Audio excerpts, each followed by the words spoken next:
Alright. Class in 15 minutes, folks. Should be pretty cool.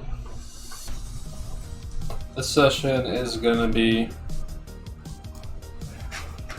moving in a direction that we were always headed for a while, which is longer pose drawings. We'll get at least 3 25-minute poses in today, probably at the tail end for the last 3 poses we'll do. In the future, a lot of our figure drawing classes are going to be long pose. Except, well, obviously the 2 gesture drawing classes I teach will be shorter poses, and a lot of the workshops I do throughout the week will use shorter poses too, but you're going to see longer poses in some of those too in the future.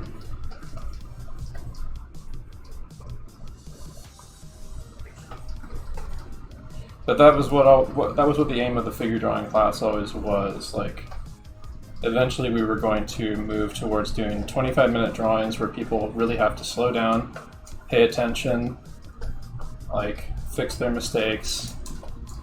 They have to like not rush ahead. It's kind of tough to do that, but it's so worth it.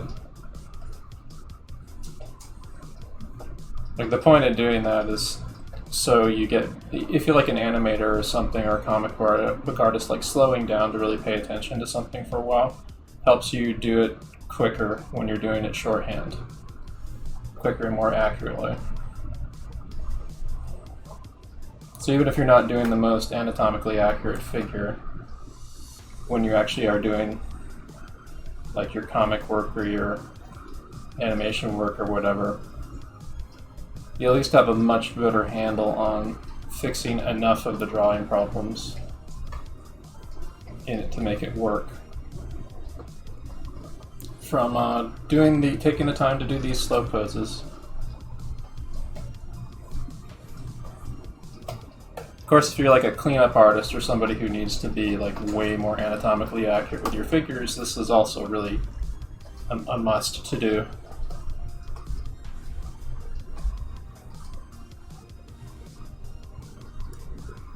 So this is going to be some really important practice for people, and I want people to start getting in the habit of like doing a mix of long pose drawings for like 20 minutes. Sometimes you can do poses for like hours or days or even months. I don't think we'll be going that far, at least not at this point in time. But in the future, we may sit for multiple sessions on the same pose, like 2 or 3 sessions of sitting down to work on a figure in different phases.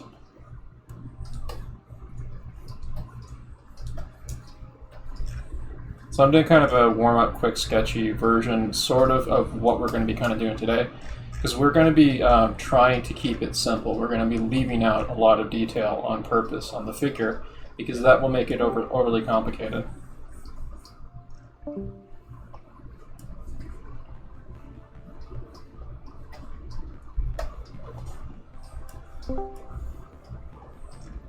So these are just my warm-up drawings, but as you can see, like I've been drawing like 3 hours a day, almost every day, except Tuesday this week. Tuesday when I had to take a break due to some heat exhaustion from a heat wave. But I got right back at it.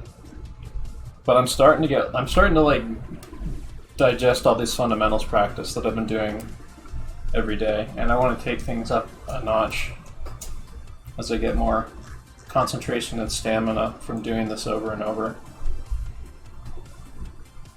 Like the end goal where I'm going with this is I want to make awesome character drawings and awesome animation and stuff, utilizing what I'm practicing here. But I want to get good figure drawing habits as intuitive as possible, so they come out of me when I'm animating.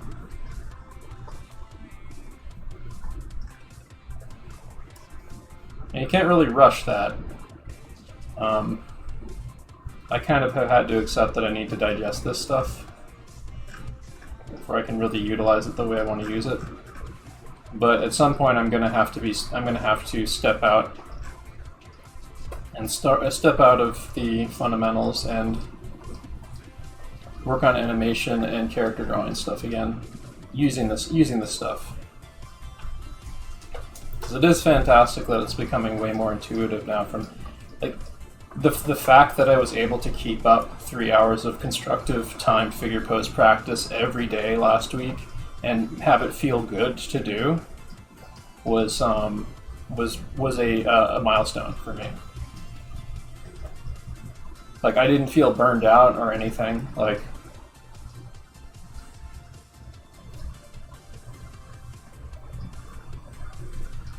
it felt well paced, and it felt really good to do, because it's like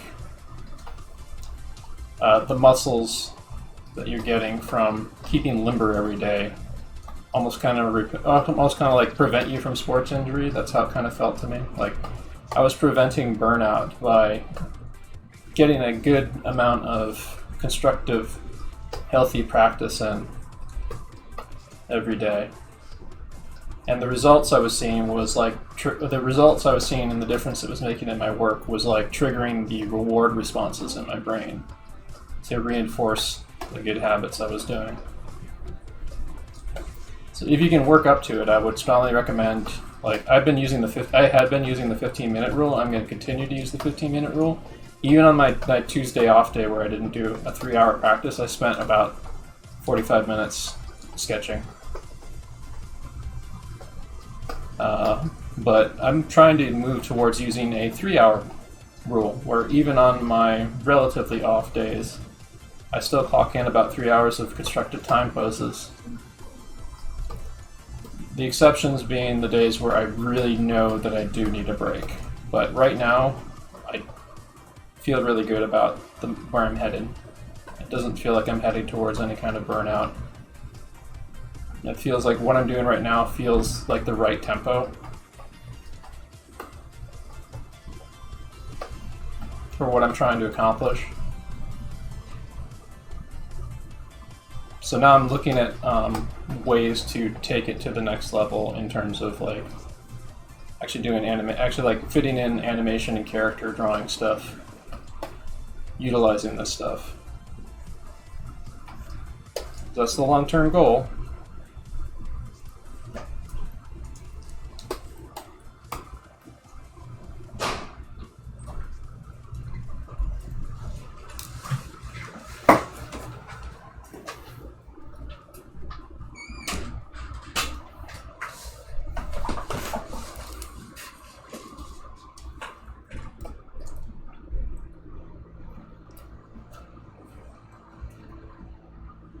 Alrighty, class in 8 minutes.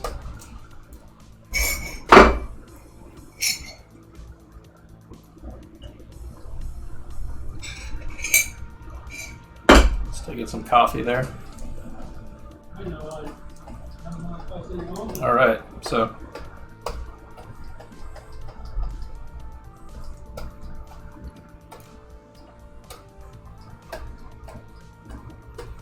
hello, potatoes.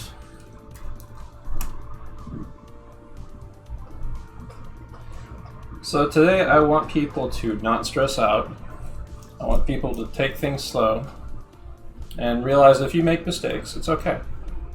Like you're supposed to use what we're going to do today to kind of evaluate yourself. You're going to use today as like a discipline building exercise of taking a deep breath, taking a step back and not trying to rush in too quickly, because you can't rush a 25-minute mannequin lay-in. Like you have to slow down.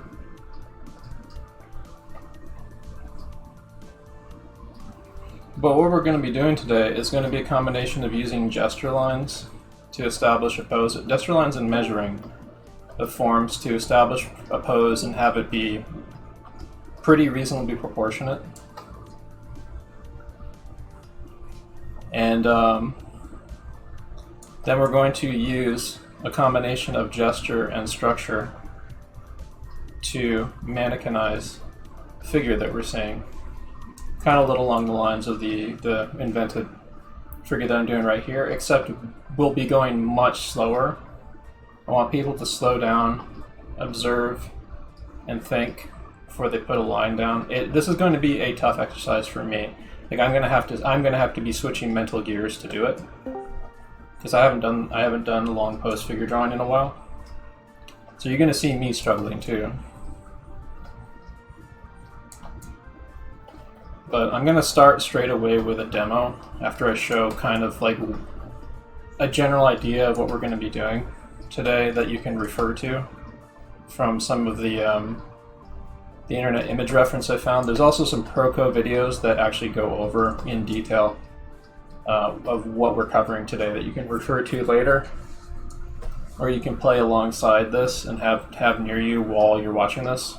Maybe like put it on mute or lower the volume or something, and then you can watch the way that Stan Proco Pinko and the other people they have doing demos in his videos do them, because I'm going to be using some of his stuff today as part of my studying, and you should too, because we're trying to always learn from people way better than us, and that's part of the point of this class.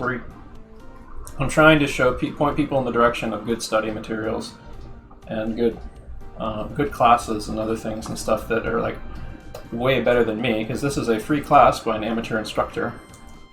You should maybe kind of use me as your introductory point to this, or you can use this as like if you are enrolled in a class, or if you are someone with a figure drawing background, or then you can use this as like a supplemental class. Or if you're kind of new to the whole thing, like just use me as a jumping off point to enroll in like a really more structured class. Or because I want people to maybe like take in some of what I'm saying, but take it with a grain of salt, because I am an amateur instructor. I'm not a professional teacher, and I'm struggling with learning how to figure draw and improve at it. So I'm making mistakes. I have bad habits that I'm trying to iron out. So I just want people to take what I do with a serious grain of salt and defer to the study materials I point you towards, like the Proco videos and so on.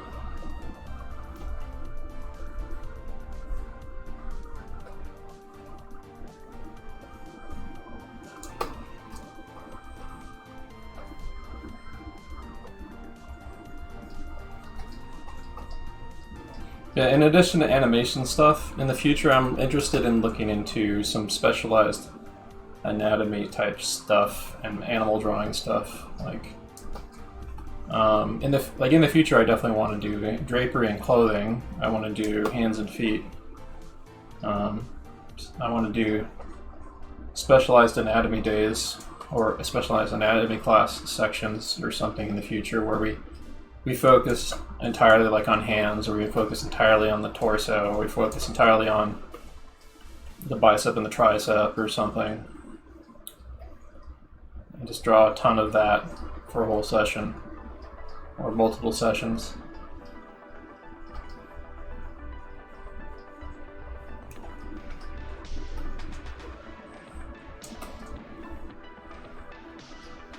It's weird, but like what I'm doing here is like I've kind of enrolled myself in a class with a course curriculum, basically, like a fictional fake class, and then like I built my own curriculum for myself, and then in the course of studying that curriculum, I'm basically making my study sessions, my practice sessions, into free pseudo classes that I do through Twitch, and we're going to be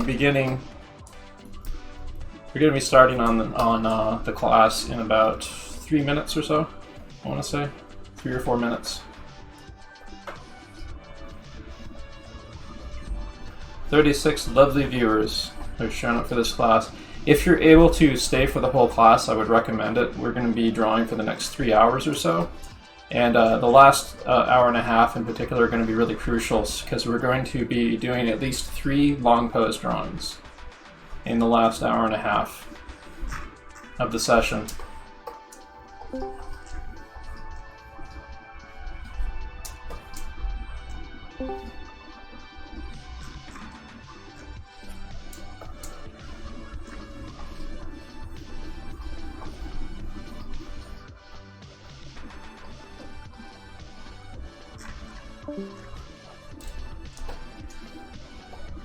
But if you can compare, like, my figure invention is still kind of crap, but if you compare what my figure invention was when I started doing this to what it is now, there's definitely an improvement. Like, this is, my Rocky warm-ups are looking better than how I was drawing when I was try-harding, like, a few months ago.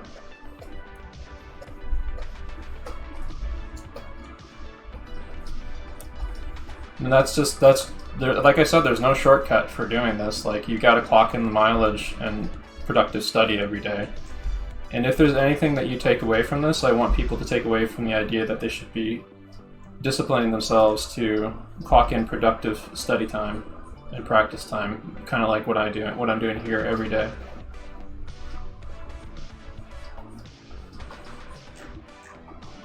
Because, like, the stuff about 3D forms isn't going to click. The interlocking shapes of the body aren't going to click with you. Like you can understand them intellectually and on paper through like the drawing manuals you read, but like actually making that nervous system connection with your hand and eye to draw them and feel out the 3D space and create stuff on paper, that is a motor skill that must be practiced every day, or you start losing it.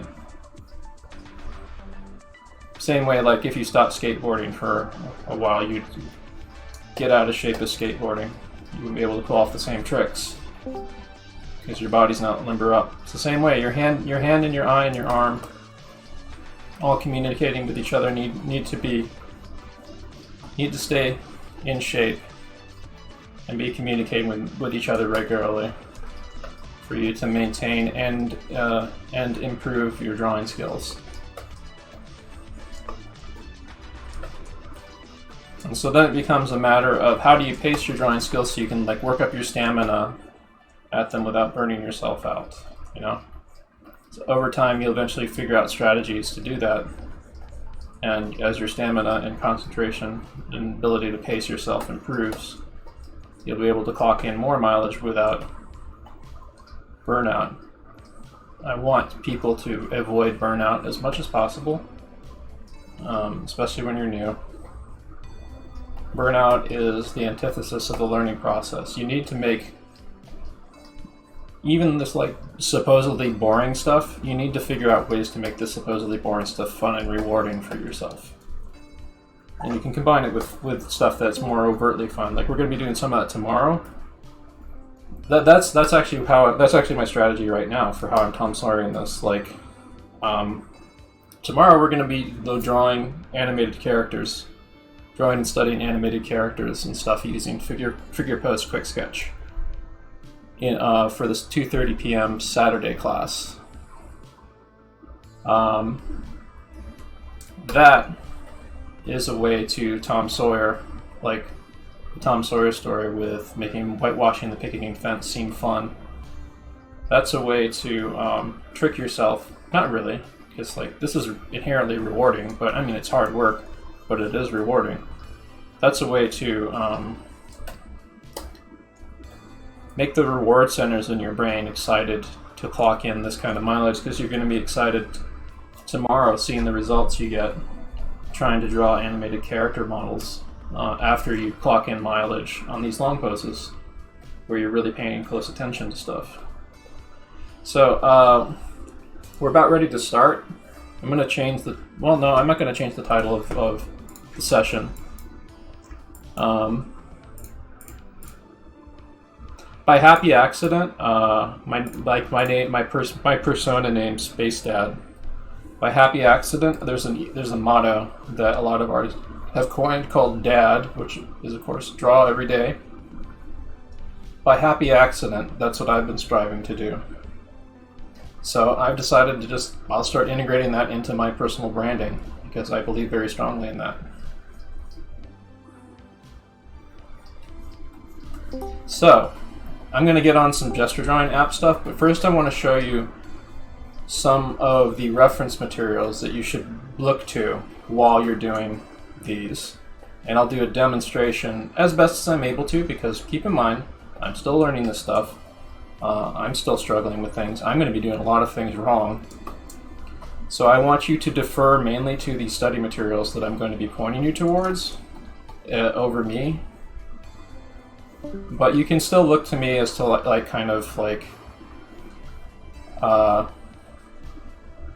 sort of an example of like how you should be struggling a little bit, I want to say. And I'll try to maybe point out where I did things right and wrong and so on and what I'm going to do. But the main thing is that we're all here to work out at the art gym together. We're here to slow down, discipline ourselves to slow down, to really pay attention to what we're drawing. So, the first thing I'm going to link is a figure drawing guide by a Watts Atelier teacher named Eric Gist. This is a free PDF that he made that is a manual for figure drawing. We are going to be using some of the stuff in that, and I want people to refer to it. I would recommend actually checking out the Watsatili website. I'll link them too. But this is the figure drawing PDF. Warning: there are art nudes in it with donguses in it, so I can't show it on stream. There are some images from it that don't have nudity in it that I can show, that I'm going to put on screen though. Here, I'll also link this in classroom chat. I'll link the PDF in classroom chat as well. So, in addition to that, there is a video series from Proco on mannequinization. Literally, actually, you can just search on YouTube for Proco mannequinization. But I'll link one of the videos in particular that shows a demonstration of step-by-step mannequinization technique. But you should do a YouTube search for Proco mannequinization and view the videos that come up, because they do critiques of stuff where they point out like what people are getting wrong in mannequinization, and also they do like some really good demos in these videos. But yeah, check out that stuff. Oh, there is also specifically I'm gonna link another one. There's specifically a video on mannequinization itself. That one's a step-by-step demo right there that I linked. But this other video is on mannequinization itself, and I'll link that one in chat, both the chats as well. So I want you to refer to those. And then in addition to that, there is a album I'm going to upload real quick to Google Photos that has a collection of images, just a collection of images in it that show off some of the stuff I'm talking about. I linked it last week, and I'm going to actually add some more things to the album right now.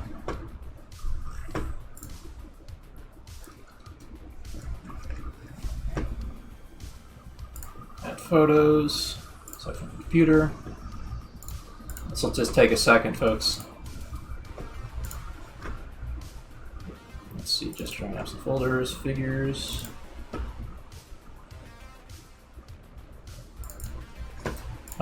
In addition to that, I'm going to link you a bunch of I'm going to put a bunch of the long poses that we're going to be using tonight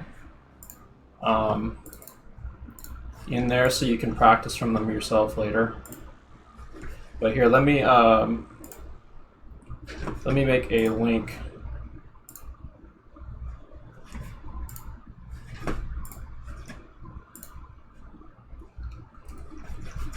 So I think this is the same album we used last week. There's a bunch of new stuff uploading to it right now. So refresh the browser a little in like a minute or two. But this is going to have a bunch of stuff in it for you to look at while you're doing the long pose drawing tonight. In addition to that PDF I linked.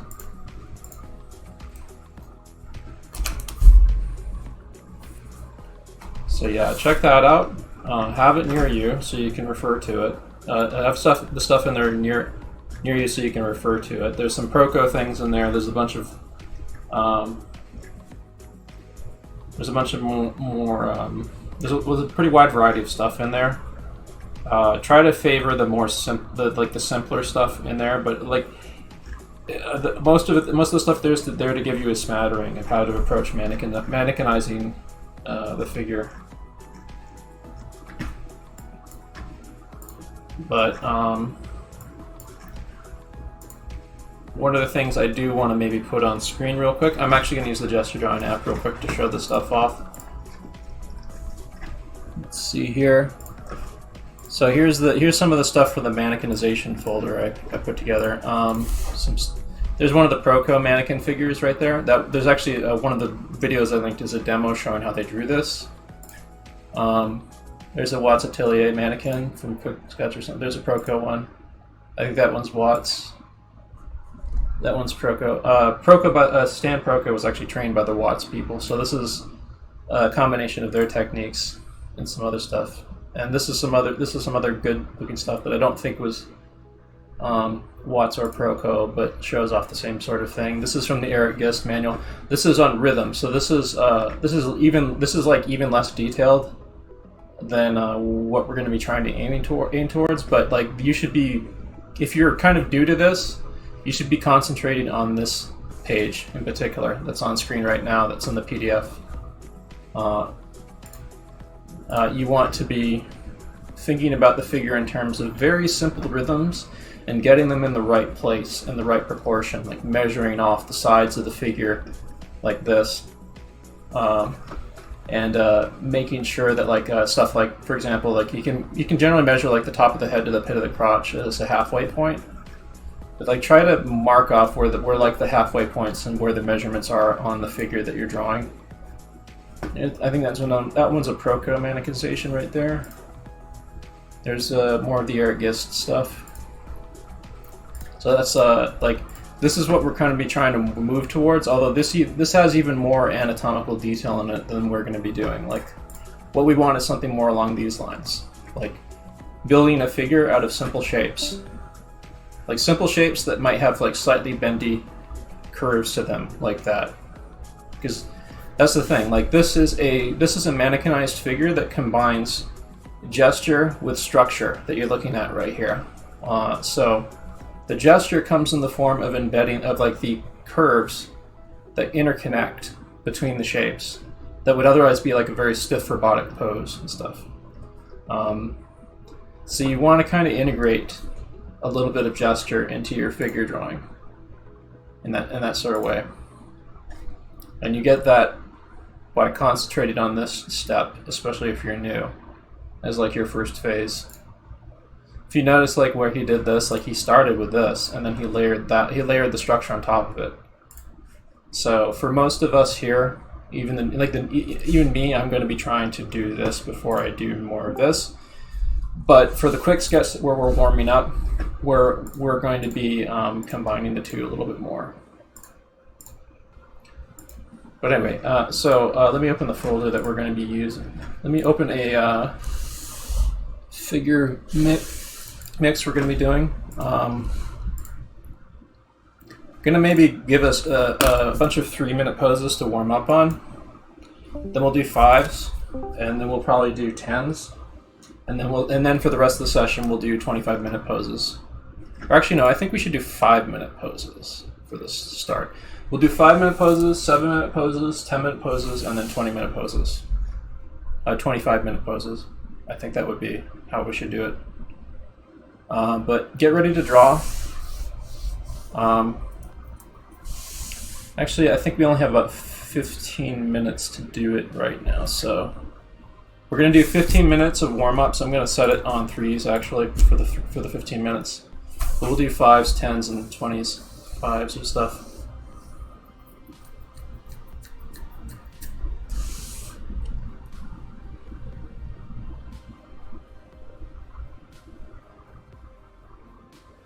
All right, let's go. So I'll maybe put some of the mannequinization stuff on the left side here for people to glance at, just to remind people to look for that stuff or something.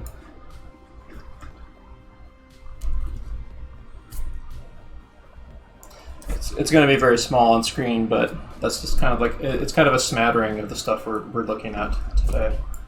So yeah, get started. Okay, Google, set timer for 15 minutes. 15 minutes, and we're starting now. These are going to be 3-minute poses for about 15 minutes.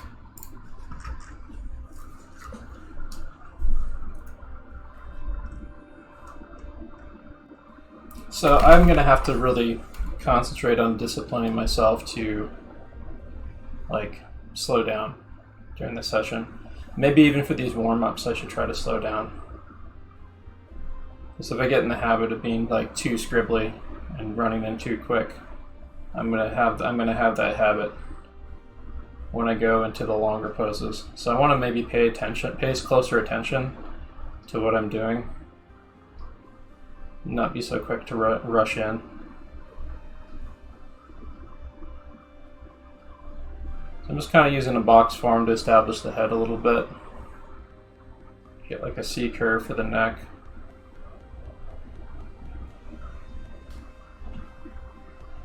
It's the pit of the neck about there.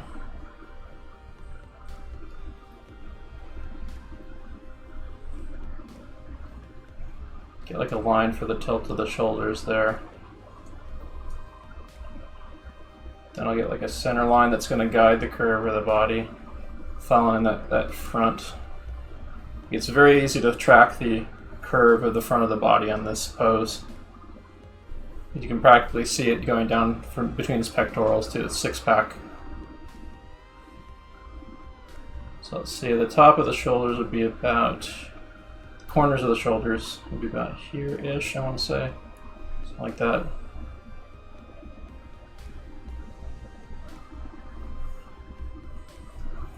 I get this rhythm that goes like this, about down here to the pit of the crotch. While I'm at it, maybe I should measure the figure a little bit. Go by the units of measurement of the head. 1, 2, 3. So here's 1 unit of the head, measurement of the head. 2, 3, 4. Measuring by the photo, 1, 2, 3, 4. The pit of the crotch would actually be a little bit higher, somewhere around here. I didn't get very far with that, but that's fine. This is not a race, so you can really slow down to pay attention to stuff if you want on these. Or you can speed up a little bit and then speed up to slow down if you need to warm up your hand. But I kind of feel like for me, I'm going to be really slowing down.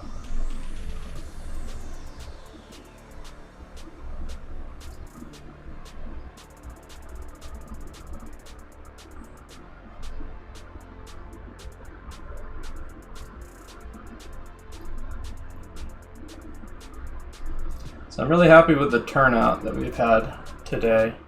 Today should be a really productive session for folks. Like I said, I hope that you guys do this on your own. Like this same kind of stuff on your own outside of what we're doing today. And also, if you want to run a session like this, not even a class, but like an uninstructed workshop where you're showing timed figure poses, you're actually free to do so. That's what the figure drawing room is for in Discord. If you need an admin to announce it, you can, but honestly, you can use the figure drawing room anytime you want to go in there and do time model session stuff.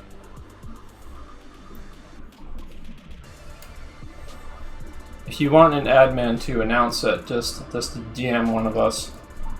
We can check the schedule to see if there's any kind of conflict things and stuff, but generally there isn't. Like, there shouldn't be a problem, usually.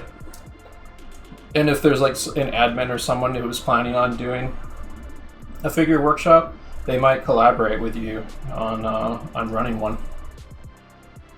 Like, I know I would if somebody contacted me and they happened to be, hey, I want to run a workshop at this time. It's like, oh, I wanted to run a workshop at this time. I'll be like, hey, you want to combine forces on this? I can maybe share you a bunch of the photo reference I have, and you can use it. You can use it on your time poses, or I can run the poses and stuff. But yeah.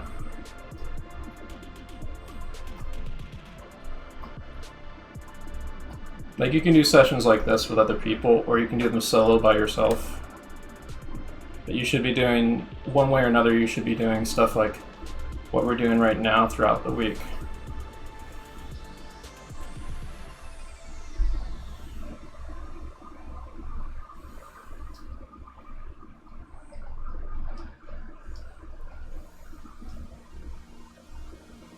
So let's see here. 1, 2, 3. 1, 2, 3. I'm measuring, but I'm counting off the measurements of the head, because measuring the figure by the head is going to be a huge deal for this session. So I'm kind of seeing that maybe we should have started with 5s for these, but we'll keep going with the 3s because it's only 15 minutes and we're just getting started. So we're definitely going to do 5s or 7s for our next session here, and we're going to keep at it until like I think 7 p.m. and then at 7 p.m.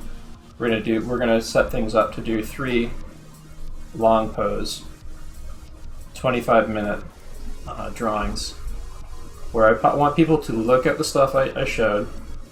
If you're newer, concentrate more on the rhythm thing in the Eric Gist handout I gave.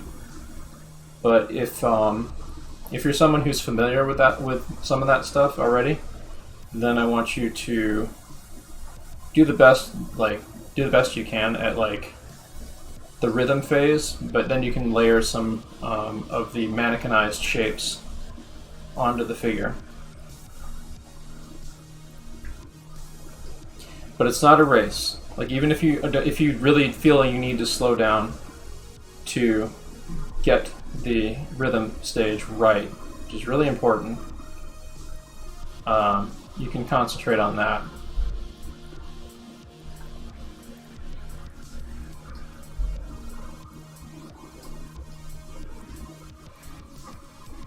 The concept of sitting down for 25 minutes and concentrating on a single pose is also something will be very new to a lot of people here, and it's good that you get exposed to it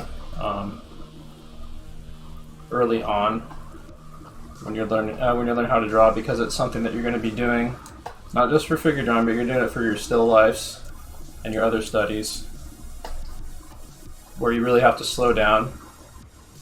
Pay attention to simple, big shapes.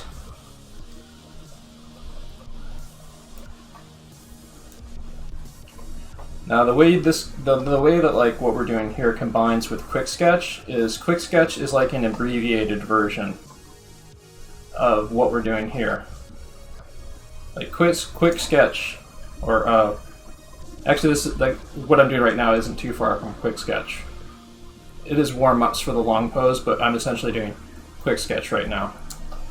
But Quick Sketch is essentially an abbreviated version of what you do in long poses. It's like a shorthanded version. It's inherently going to be kind of off compared to a carefully measured pose.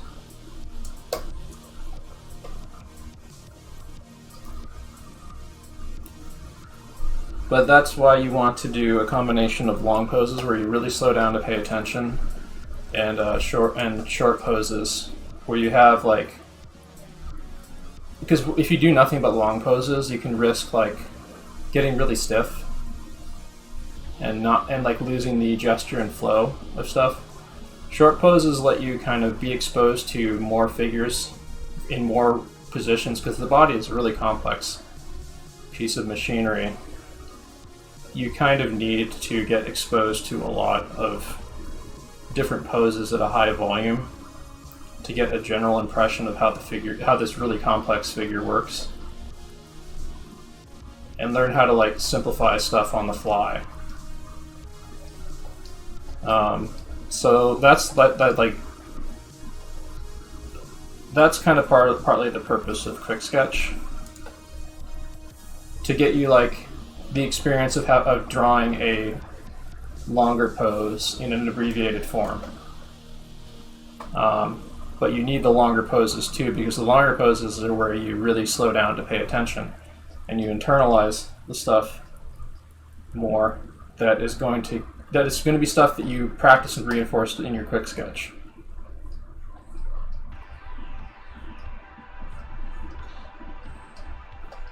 You'll be doing a lot of stuff like, can you explain the tornado technique? I can, but not right now, because that would kind of take away concentration from what we're doing right this session. But I may talk about it tomorrow. And because tornado technique is not a bad technique to use for what we're going to be doing tomorrow in the Saturday animation figure drawing class.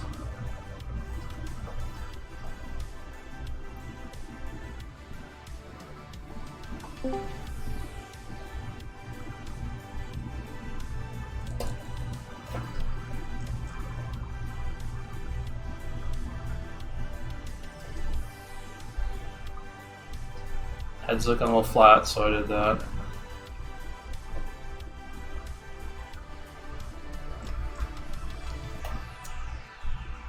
But like giving yourself permission to slow down and not race in and like really pay attention to what's actually happening up there is why you want to do long pose drawings. Even if you're an animator, like who works in really quick poses, you want to have times where you really slow down to pay attention.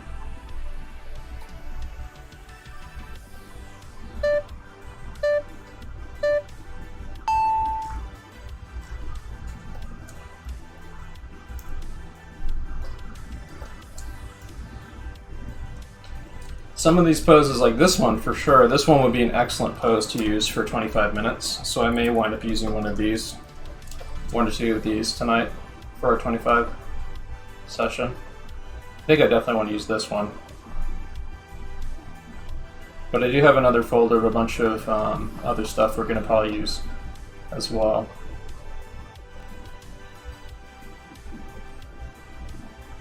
And it's also not a bad idea to do a quick, before you do the longer pose, do a quick sketch version of it.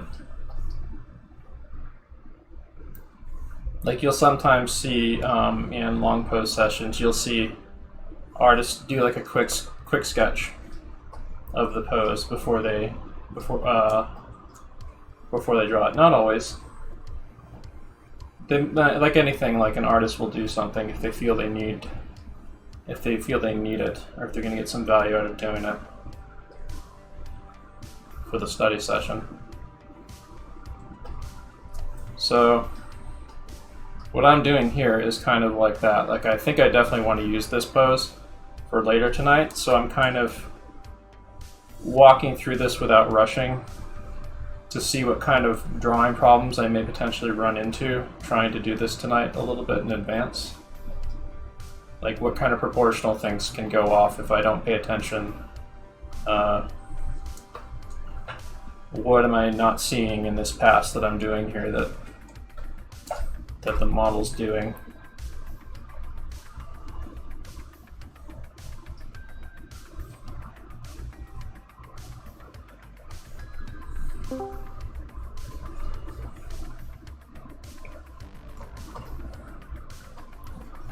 Thank you for the turnout tonight, by the way. It's really appreciated.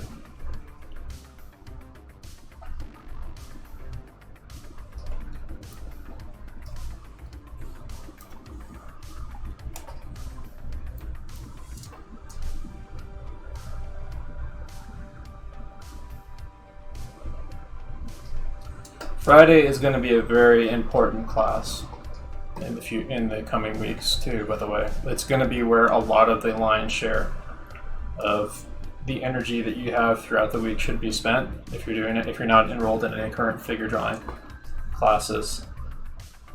I'm going to really try to push things in this class for myself for sure, but I would hope that other people try to push themselves as well.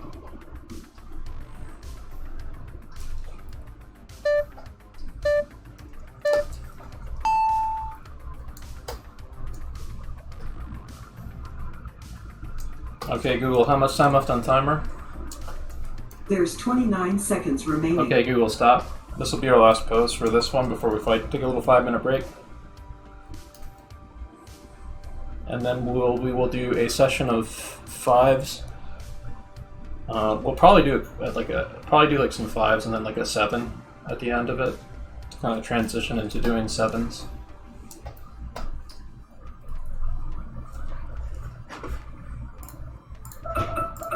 Okay, Google, stop. Okay, Google, set timer for 2 minutes and 15 seconds. Sure, 2 minutes and 15 seconds. That should help and we're a little. Starting now. Also, you may notice the format that I'm using today is a return to the setup I'd had previously, where I draw on my 22HT Cintiq in portrait mode, because that gives me a much more kind of like a feeling of being at a figure drawing bench. There was a different way I had things set up.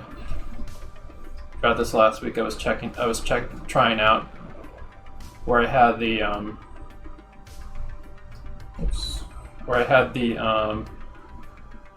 the Cintiq kind of pushed back a little bit, and I was getting good results out of that.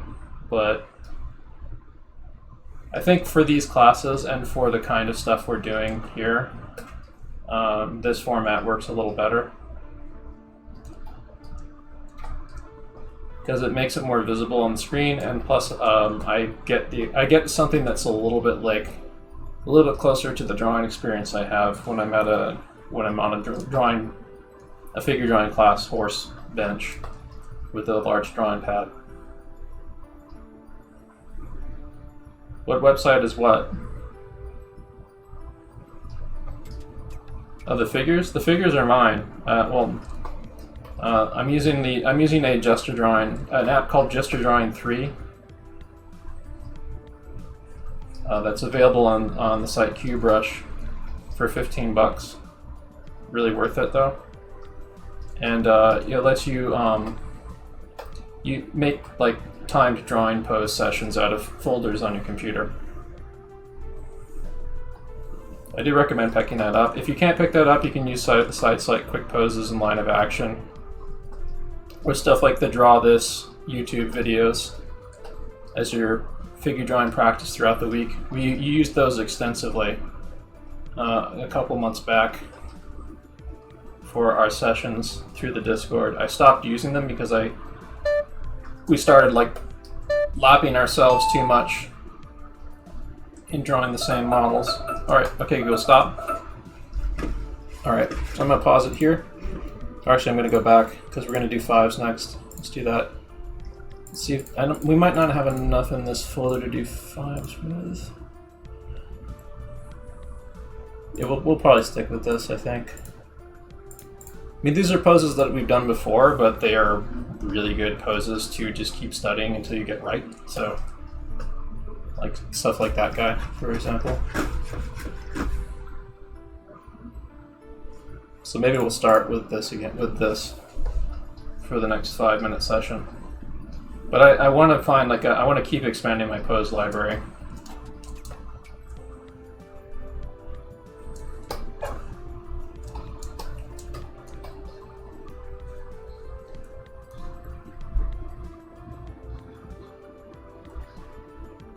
Oh, you mean the page up in the middle? The yeah. There's a link I had. Here it is.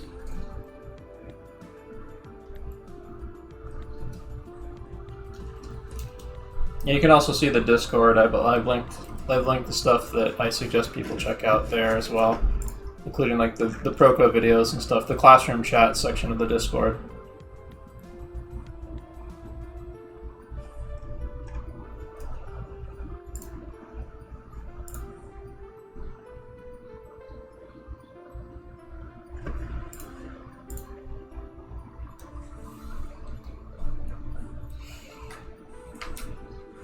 Wow, 52 viewers. Thank you so much for coming, everyone.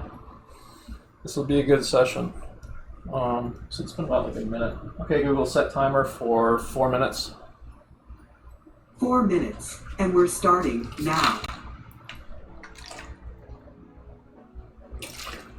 So we're on a 4-minute break right now. I'm gonna stretch a bit, so now my legs are gonna get sore if I don't. But you should use this time to stretch, listen up, stand up, shake your legs out, walk around your house a bit. Step back, maybe look at your drawings a bit, look at some of the study materials, hydrate, whatever. That's the whole point. Like, we're in this for the next, like, what, 2.5 hours? So you should pace yourself, because otherwise you're going to get fatigued if you just sit sedentary at your drawing spot and don't get up and walk around and hydrate and take care of yourself. You want to get your concentration going. Stand up so your balls don't die. Yes, exactly.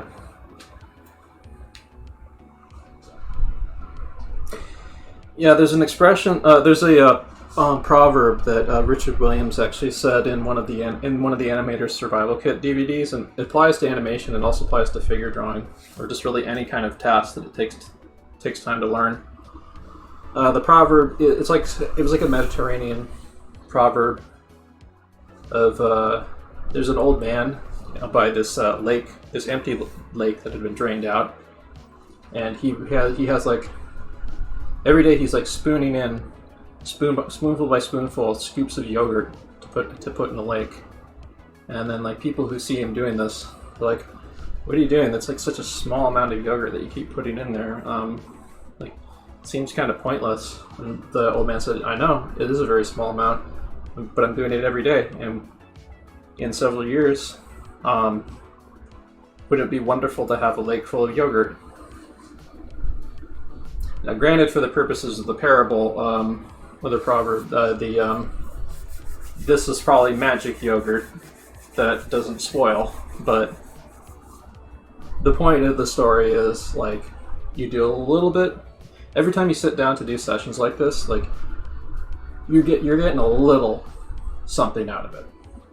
You might see periods where you have like an epiphany day where something really clicks and something falls into place and you get some really good results and stuff. But most of the time, the improvements are going to be really hard to track. And so you've got to stick with it, because you're just spooning little bits of yogurt into your lake, basically, to make your beautiful. I don't know about you, but I want a caramel coffee yogurt lake. It'd be a magic lake that would never spoil. It'd probably smell pretty good. But yeah, like, you want to treat this like you're going to the gym. I mean, like, you're not expecting your muscles to grow into like super athletic muscles after just one visit to the gym, or like a couple visits a month, like one visit a week or something. You gotta pace yourself so you don't get muscle injury. The equivalent of that being pacing yourself doing art, so you don't get burned out. But you wanna clock in good exercise every day.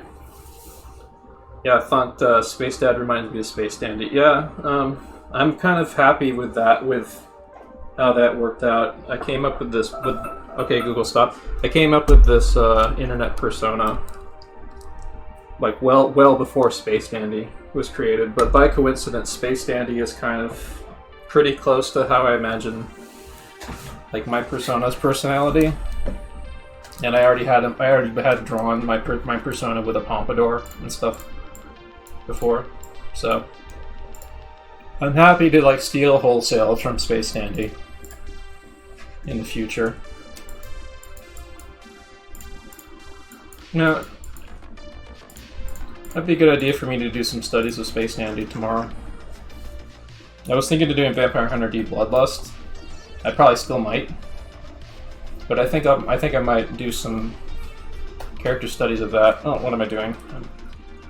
Okay, so we're gonna get started on some 5-minute poses, and I'm gonna start the timer right now. Okay, Google, set timer for 25 minutes. Alright, 25 minutes. Starting now. There you go. Let's go, folks.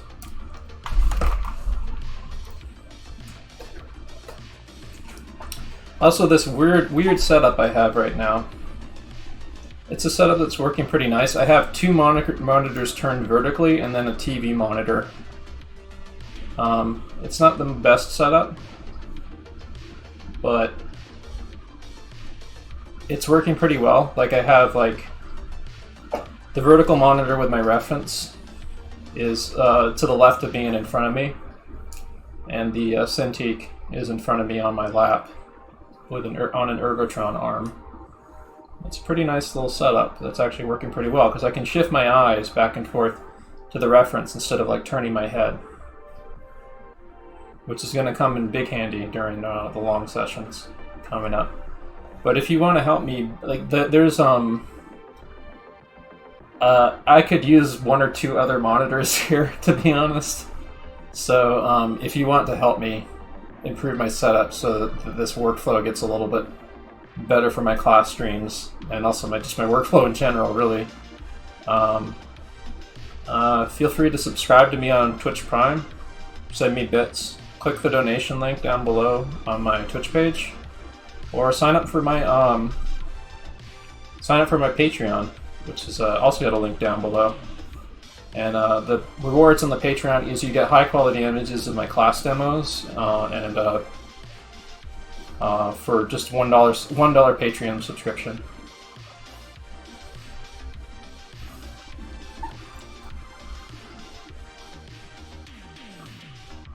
And every little bit counts. Every little bit helps. But if you can't give any money, don't worry. Don't worry. Just by showing up here, you're helping me out. Partly because, well, it's moralizing for you guys to show up here because it gives me more of a motivation to try even harder. And the real goal here, like, I mean, getting tips and stuff is great, but my real goal here is to get much better at art. So that I can, like, make stuff that's worth selling, or I can get higher paying gigs in animation and stuff in the future. Like, building the audience I have here is is almost kind of like a side thing, but a very important side thing. Like, even after I get back in the industry and stuff in the future, I'm going to still keep hosting classes here and sessions here, because these sessions that I do are like my secret weapon from now on. Where, like, if I'm feeling the lack of motivation to do art, fuck it, I'm gonna do a quick sketch session with all my buddies on Twitch.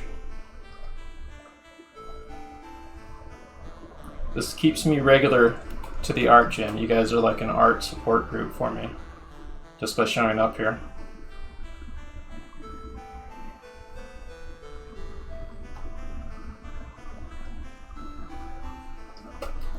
In the future also, I'm gonna maybe, like, don't know if I do it for classes, but I definitely will do it for workshops. Some classes I might, but in the future I want to, like, knight certain good little boys and girls from our Discord so they can speak up and offer their input during class sessions like this. Like, I'd like people who are, like, really serious about learning to speak up and ask questions and stuff in the future. I'm being kind of stingy about that for now because, you know, I kind of want to avoid, like, trolls abusing the voice chat or whatever.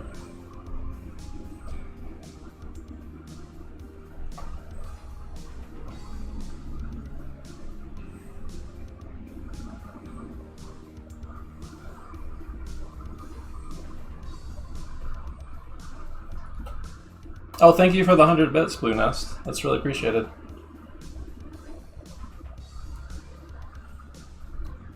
The best way to give me donation, I mean, like, Patreon is helpful, Twitch is helpful, and everything. The best way to give me donations, if you want to give a one-time direct donation, is my Ko-fi link down below, which it gives a donation of any amount above $3 directly to my PayPal. But anything from anywhere helps. Like, so however if you want to give a little something, you can take your pick of how you want to do it. And you get a little something in return for doing it through Twitch. You can use my my Astropug emoji or emoticon that I drew myself. That's available to subscribers of this channel. And in the future, if I'm actually got on the horizon, I'm going to be making some new tiered Twitch emoticons for tier 2 and tier 1 through 3 subscribers.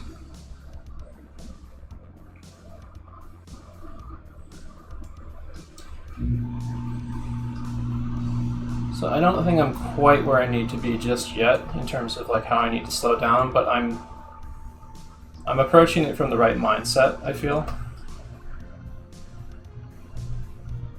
like slowing down for the 25-minute drawings that we're going to be doing later. But these 5-minute poses, I'm kind of racing through them faster than I would for a 25-minute drawing.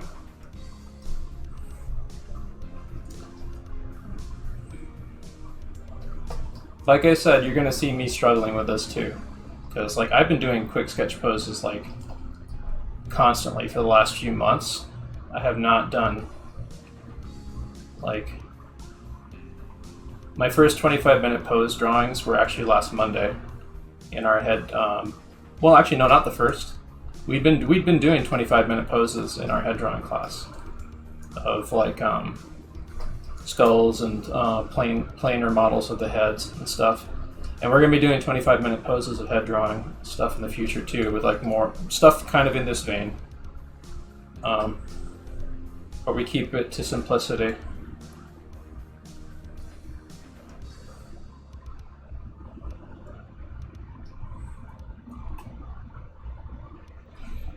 The point of this stuff is to create a working scaffold for yourself,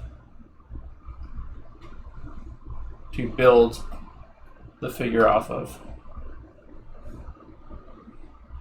In comic books and in animation, you will often see artists using a very, very abbreviated, cheated version of a lot of the things you see happening in like longer figure drawing classes, and they're able to get away with it because they have a lot of these longer lessons from years of study internalized. So they're able to successfully cheat stuff. Not always. Sometimes there's a lot of shitty animation drawings that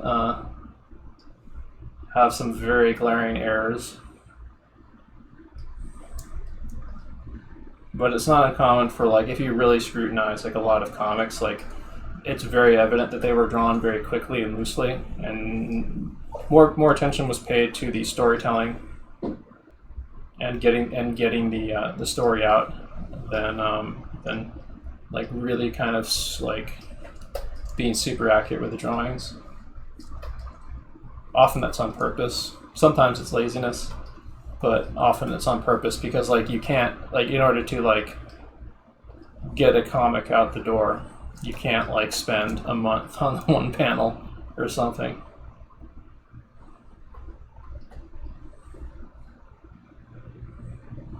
There's a lot of shorthand techniques in comics and animation, and figure drawing classes like this is where you kind of learn the principles that go into that stuff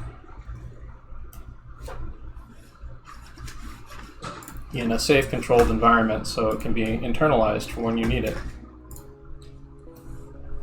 Yes, I'm actually making use of the Riley method. Thank you for pointing that out.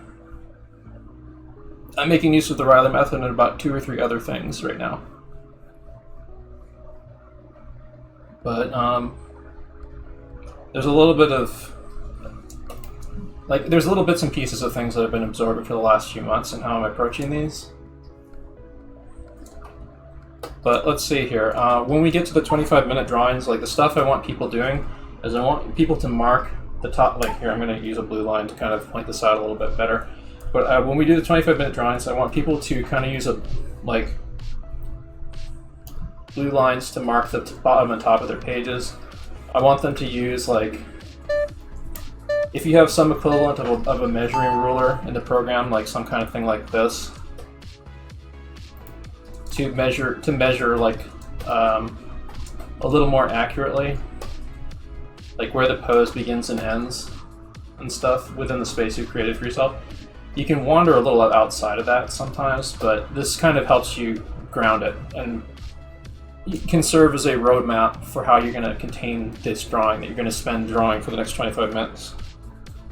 There isn't really time to do this usually during Quick Sketch, so that's inherently why Quick Sketch is almost always going to be off proportion in some degree, and that's fine because like it. Hopefully over time, like your ability to eyeball proportions will get better, so even during your quick sketches, the proportions will get a little better. But you shouldn't beat yourself up over not getting things proportionately accurate in quick sketch. You want to internalize proportions better over the course of your long pose studies where you're really paying attention to figure proportions.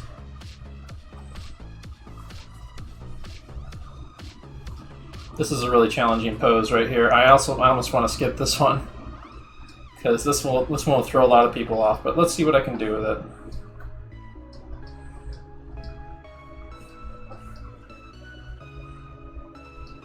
This is definitely, in terms of like the image quality and the actual pose, I would probably not use this for the session tonight, but let's try this and see what happens.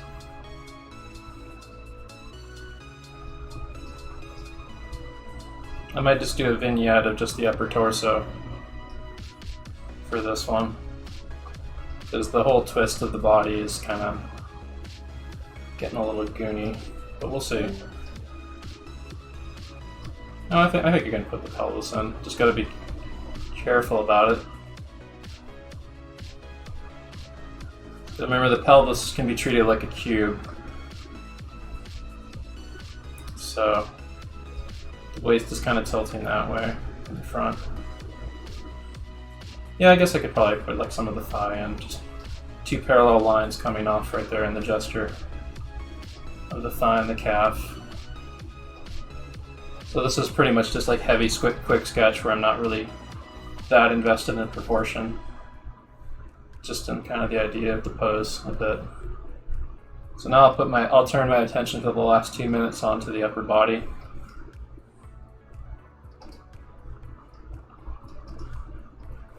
So that head is actually tilted up a bit, so maybe I want to indicate more of the underside of the chin a little bit more. And we can see the top of the shoulders here. So it's like a box on the top of this egg shape for the rib cage. And this is a quick sketch. I'm heavily abbreviating what's happening here. And it's kind of hard to tell what's going on, but I think his hand is like going behind his body. That's his like arm and his shoulder press against the ground, and then his hand's like right there. Maybe I'll add a little bit of the knee kind of tilting toward us right there. A little bit of that there because the other leg kind of looks like it's going away a little. But I'm not going to dwell on it too much because my attention and focus is on this area for this quick sketch.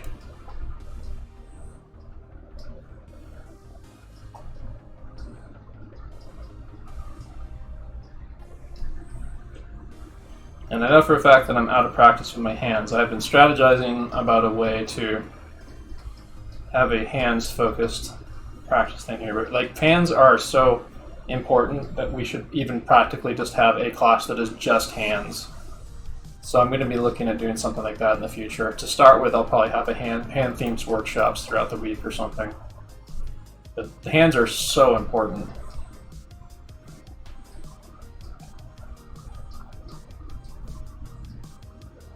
Can I do a quick walkthrough of the Riley method? No, because I'm still learning it.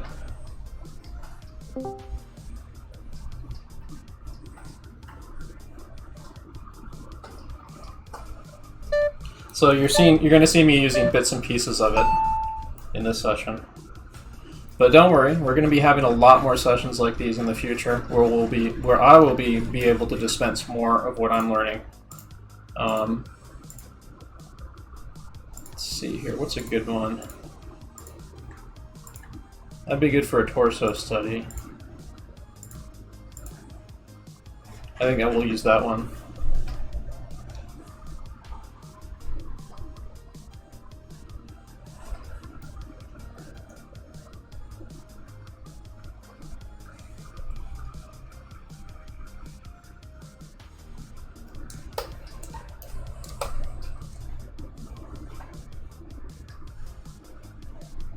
One of the other things about disciplining yourself to slow down is you have more time to really think and absorb what you're trying to learn.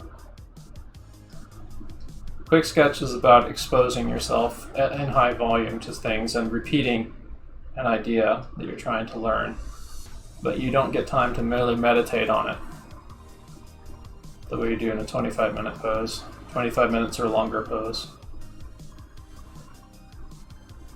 But we kind of need to work ourselves up to switching gears into that, so we're going to be... Okay, Google, how much time left on timer? There's 8 minutes and 32 seconds left. Sounds good. I think we should make this pose into a 7-minute pose. It's just a torso exercise, which will keep it really focused.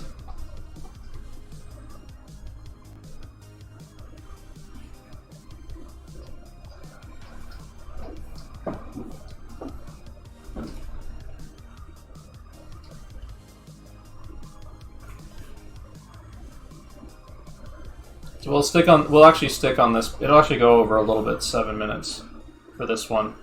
We're going to stick on this pose for the remaining time we have on the timer.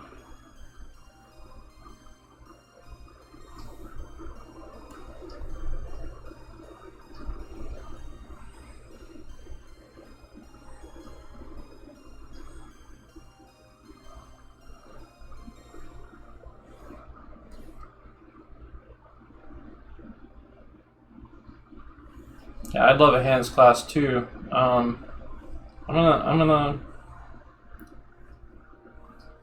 gonna see if we can do that this week. Maybe I can schedule it for like a Tuesday or a Thursday. So like a special hands focused workshop where I show a little, I do a little bit of a demo into hands stuff, and then we concentrate on that aspect of hand drawing.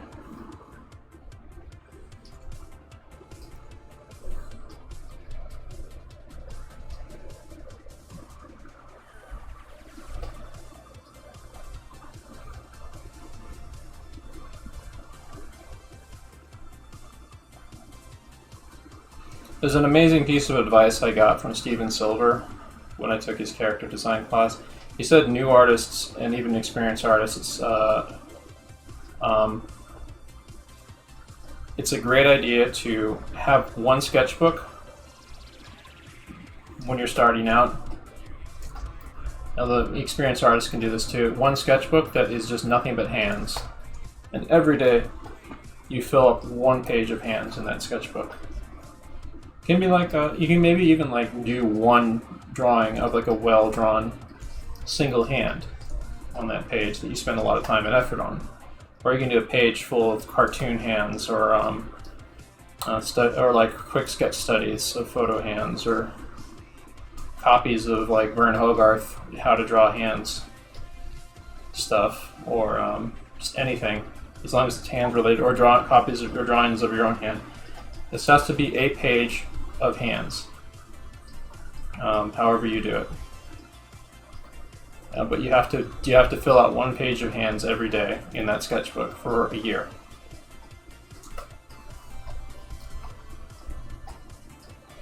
I tried doing that, and I was able to keep it up for about 3 months, and it helped me immensely. I mean, I was the main guy who was like fixing hands on. I was one of the main guys who was fixing hands on some of the last-minute shot fixes on the Oscar award-winning animated short I worked on, Hair Love, last year. You can see some of the hands I fixed in close-up in the trailer for that film, by the way. It's kind of neat. It's like, hey, some of something I drew made it on screen during the Oscars, which is a little bit crazy.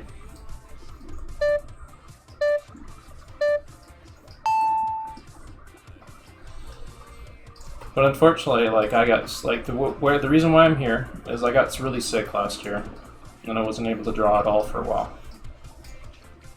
And I joined Ethan Becker's community after I started getting proper treatment for the illness that was making me too sick to work. And I found a dedicated group of active artists we started giving each other feedback and critique, keeping each other motivated, and it eventually transformed. Oh, we're supposed to be done.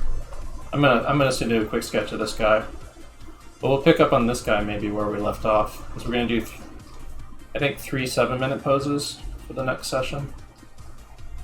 I'm gonna just do a quick sketch of him, almost kind of like a 1 or 2 minute pose here.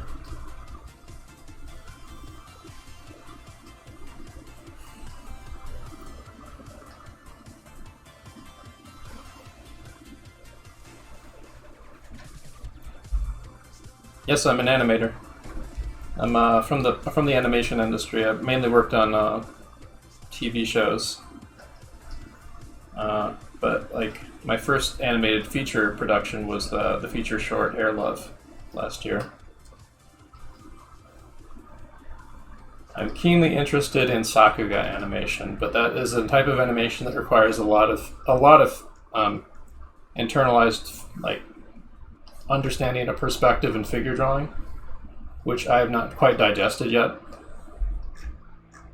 So that's partly why I'm clocking in so much figure drawing. I want the forms of the human figure to become really intuitive for myself, so I can have them when I need them. Not hentai. I have a lot of friends that actually do draw adult, non-safe for work stuff. I have no interest in doing it myself. But there's a lot of really awesome non-safe for work artists that do a lot of amazing work, and that I really genuinely am impressed by. It's not something I would be interested in doing myself, but I'm happy to have them as friends and comrades in art.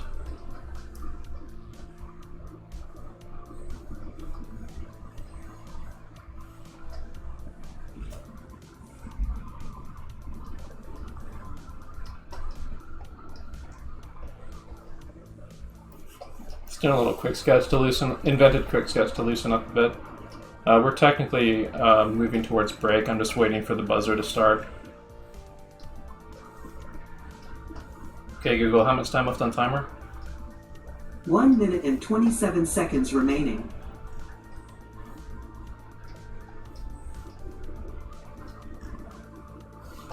Yeah, I think I meant to do more time on that last pose, but I sort of forgot. So something I'm noticing because of how I'm drawing so vertically, like the figure kind of gets stretched out. Like this guy kind of looks a little bit long, doesn't he? So it's something I'm gonna have to be aware of when I'm doing the long pose tonight.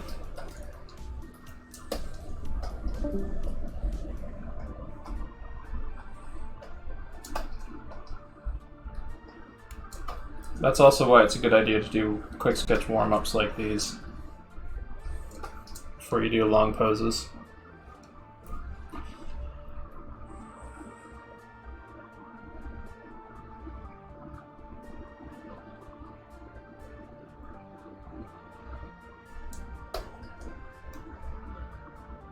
Scott Eden, nice. If you're in the Discord, you should link that in the classroom. You should link stuff about him in the classroom chat for people to check out. Discord link should be down below. Let me know if the Discord invite link down below isn't working. It should take you to Ethan Becker's, the YouTuber Ethan Becker's Discord, which is the community that I'm a part of that teach these classes through. I'm an admin and a moderator on his Discord. Okay, Google, stop. So how many people, are there any people here who have like just wandered in who don't know what this YouTube, excuse me, what this Twitch session is about, that are curious?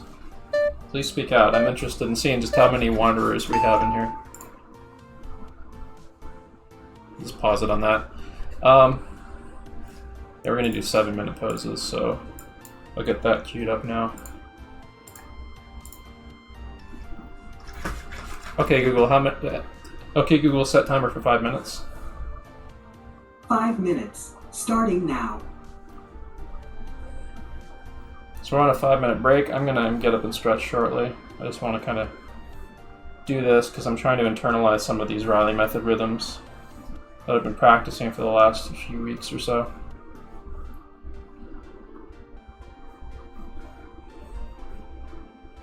In the future, as I start to get more knowledgeable about Riley method, I'll be able to do more. I'd be able to do some demonstrations using it more, but I'm having trouble like wrapping my head around bending it and utilizing it and stuff. So I'm kind of trying to work through that some more before I really do a direct demo of it.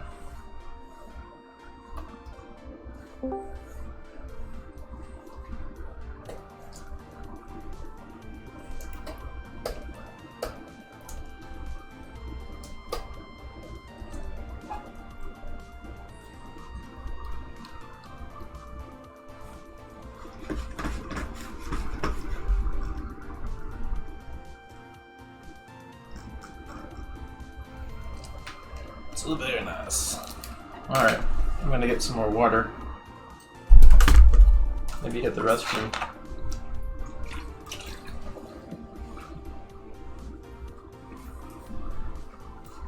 Would you recommend drawing sections of the body in the same fashion you would practice drawing the hand?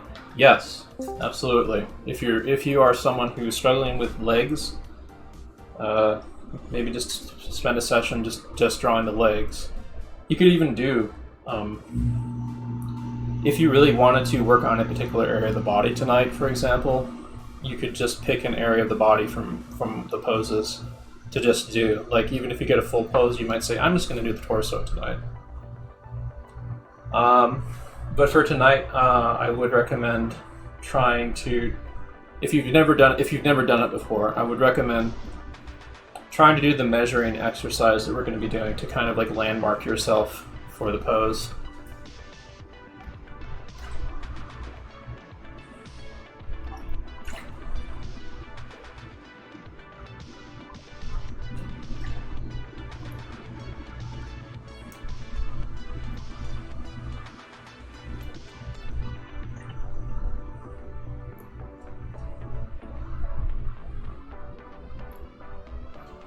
Yeah, Dank Ninja tried to link the Discord in chat, but the Discord link should be down below on my Twitch page.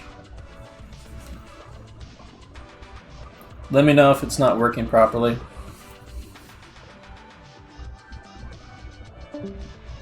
Will we ever have a gestures drawing session, but for buildings and such? There's other people that maybe for me. I'm not really an environmental artist, but I might do something along those lines in the future. But we do have background painters and concept artists in our Discord who teach classes that are about environments and buildings and stuff. I did cover perspective drawing in a previous class session that's available through my... it's archived on my YouTube page. My YouTube link is also down below. If you want to see past sessions of these classes, you can watch them through YouTube.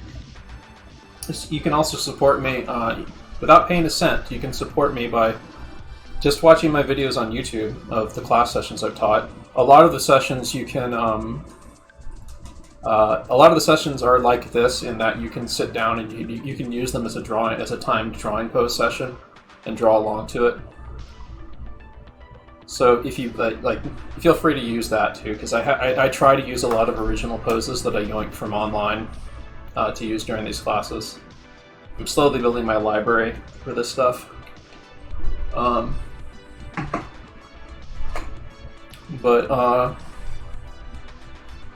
if you want to help me out, like I'm not monetized on YouTube currently. I need like I think like 1,000 subscribers and a certain number of it's like something crazy like 1,000 hours of watch in a period of 12 months between different viewers before I can submit for monetization on YouTube.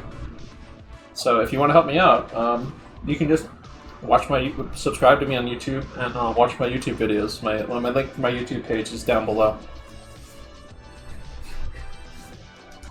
I'm probably not going to get very much from monetization for YouTube, but it would be nice to have. I suppose in the future, okay, we will stop. I suppose in the future, if I'm doing like more involved animated films or something, or animated shorts and stuff that I put on YouTube, there might be potentially more hits that I'd get something a little bit more substantial for monetization. Thank you for subscribing to me on YouTube, by the way.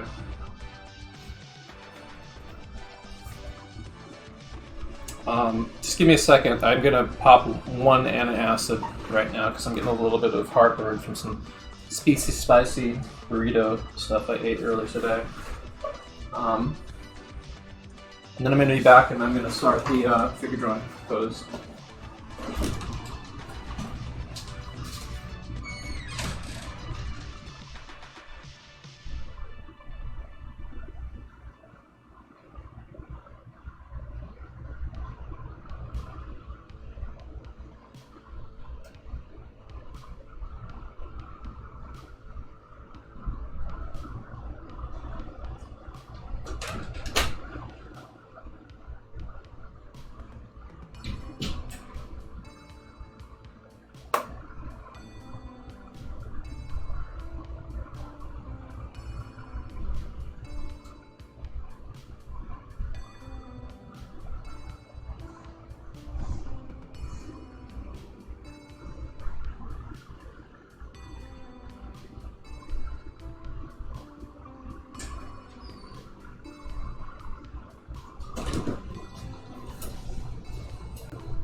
Okay, so 3 7-minute poses. We're going to be starting. It's not going to be this pose. Let's pick one.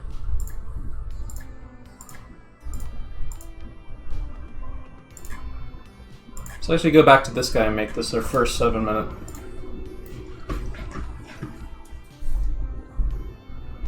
Yeah, Fortnite clips. I played Fortnite years ago, I'm ashamed to say. I'm actually gonna hide those because, like, they're dumb.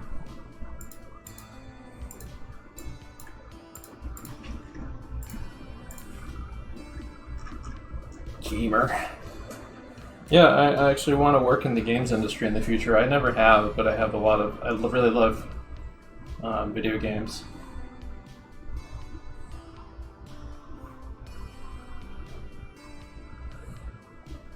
You're welcome.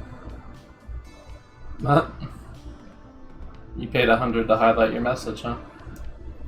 I didn't know that that was enabled. Is it just like on by default? That little thing that lets you highlight messages now? I guess like it's something that all streamers have on now on Twitch. 66 viewers, wow. We've actually gone up in viewership over time here, which is unusual. For the session.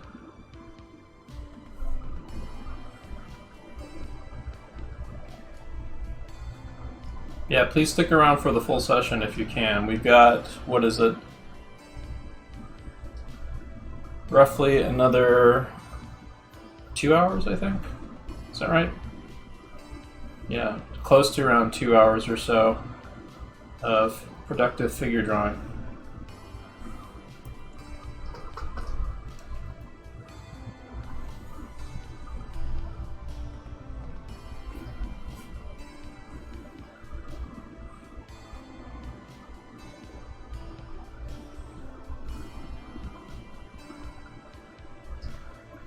Also, even if you can't participate in the full class for a full session, just being in here and hanging out in my Twitch helps me.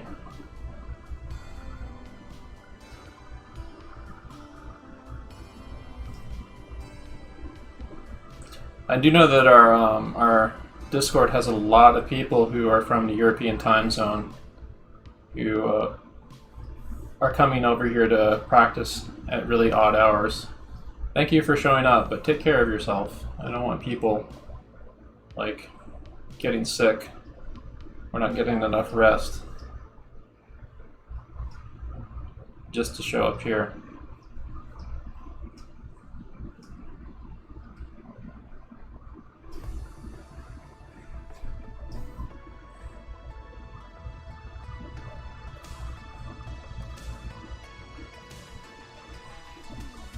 You know, if you want to help me, you can actually just, If you do have to dip and stuff, you can just leave Twitch running or whatever. It's up to you though. Although that does kind of astroturf the viewership though, so I'm not really concerned about you doing that or not.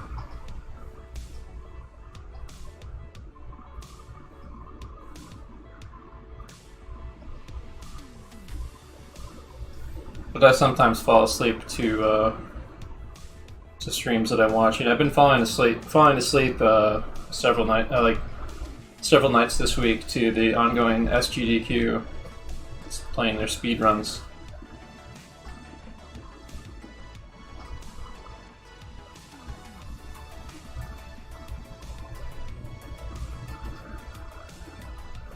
So I know that for a fact that I messed up the proportions pretty badly here.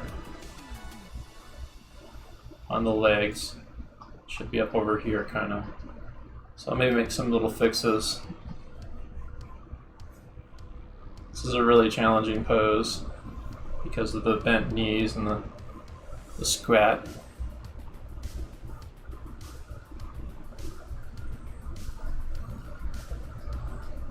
The poses that we're going to be picking for the 25-minute ones are going to be ones that are less tricky than this.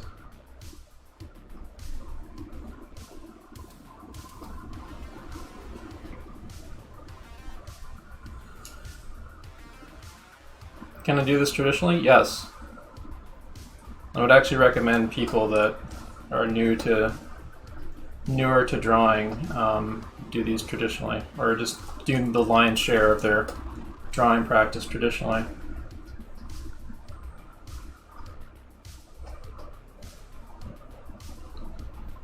And another tip I have for newcomers: draw with your shoulder, almost not even your shoulder, but your shoulder blade. Like the main driver of your arm and your hand when you make lines is your shoulder. You keep your hand loose. You don't apply a huge amount of pressure. You have a light touch.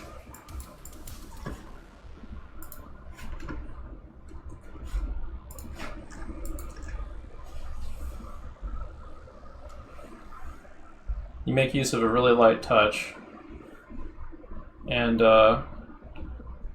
take pressure off your hand, because that gives you a better line, and it also won't fuck up your hand and wrist. So you're not supposed to press hard when you're drawing. You're supposed to have a light touch. And if you're using materials that require you to press hard, you're probably using the materials wrong, whether it be digital or traditional. Like,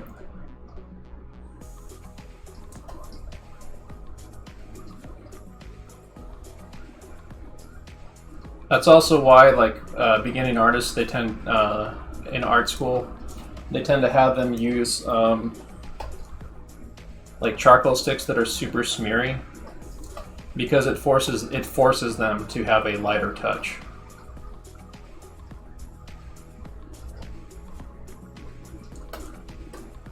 Like, it forces them to back off and exercise more careful control with their arm without pressing so much on the charcoal or whatever. Charcoal and Conte, yes, exactly.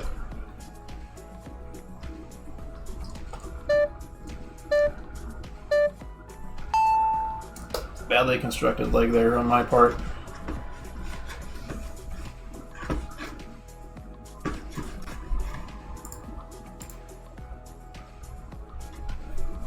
It's a very unusual pose. I think I'm going to transition into using some of the poses we're going to be using tonight for the long poses, which is going to involve some photographs and some drawings. So this guy right here.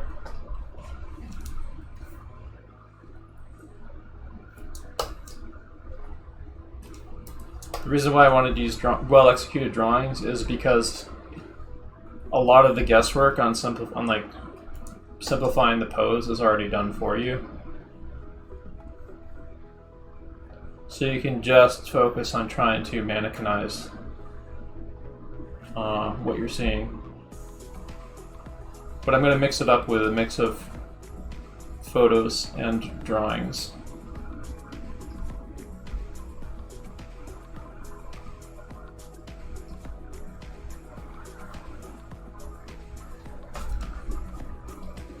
So we got. So let's see. His head is 1, 2, 3, 2, 3, about to the pit of the crotch. So somewhere around here. Ish.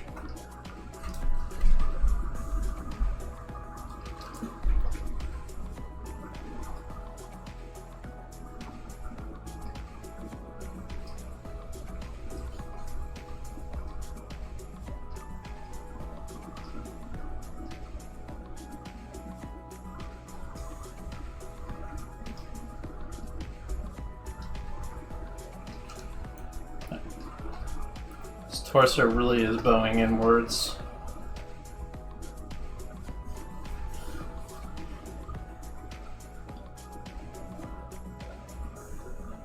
Let's see here. His buttocks.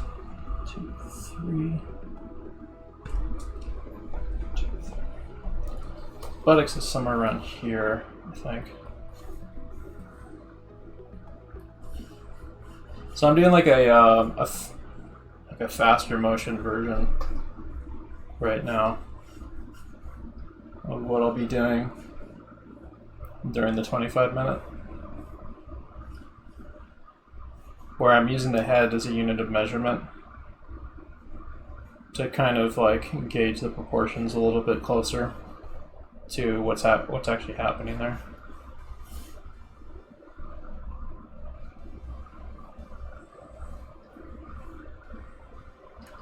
So the actual pit of his crotch is somewhere down here, but where the crotch visibly ends is about here-ish, I want to say.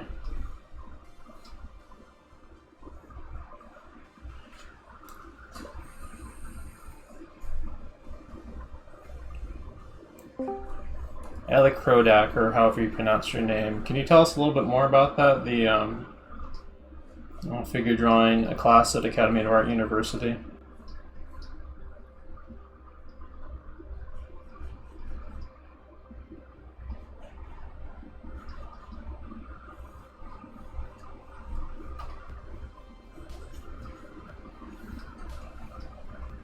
Okay, let's see. So his thigh ends about here. The front of his thigh comes out like a little bit about where his jaw is. Where a lot of what you're going to be doing during this 25-minute pose is like checking where things measure off each other. And I'm not looking for perfection, but I'm looking to get people to start engaging with relating stuff, relating forms against each other in placement, so they can get something that's a little bit closer to what's happening up there, and a little bit more proportionally on model.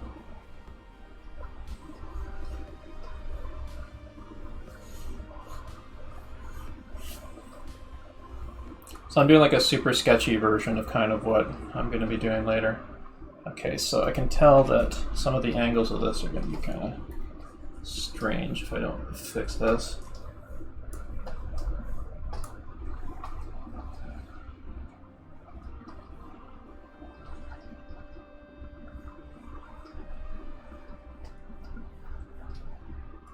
The proportion of that knee is kind of throwing me off a bit right now. I might need to just simplify it.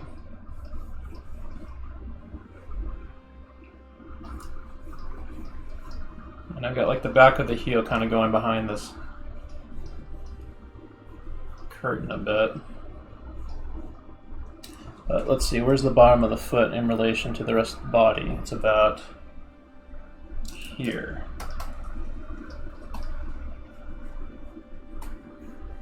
You can use your thumb and forefinger on the image itself, or hold it up in front of your face to gauge measurements of different parts against each other.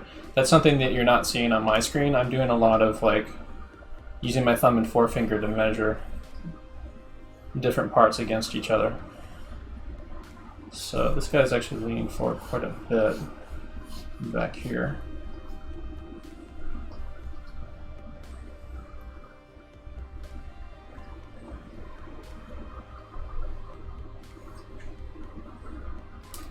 So that length of that thigh, I normally would measure out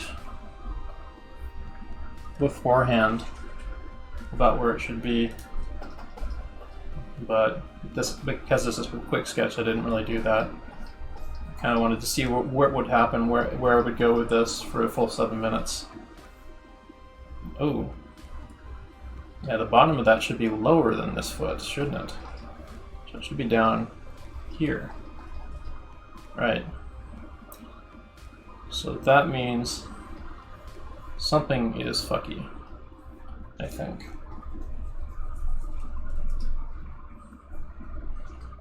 I think it might be this. We'll see.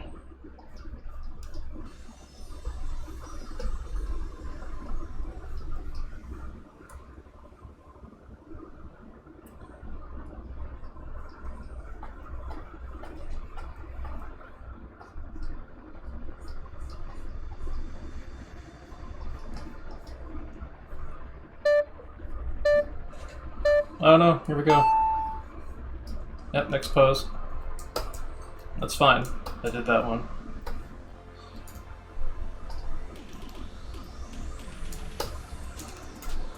This is a very similar pose to the last one in some ways. Just a slightly different posture. This is a Greek sculpture, I believe.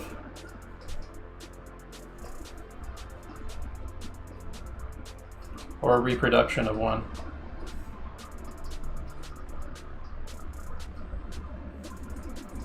There's this one sculpture artist that I want to use to practice from, but I can't display them on stream because they do a lot of art nudes. But they're an amazing sculptor named Paige Bradley. She does a lot of like really dynamic flowing figures, like a lot of dancers and stuff with like flowing fabric around them and stuff. She's someone that I would suggest studying her sculptures from. So let's see here. I got my unit of measurement is this head. So let's see here. 1, 2, 3, 4, about 4.5. 1, 2, 3, 4, 4.5. So his feet should be around there-ish. Which means I probably went a little bit large with this body. Or the unit of measurement of the head is off.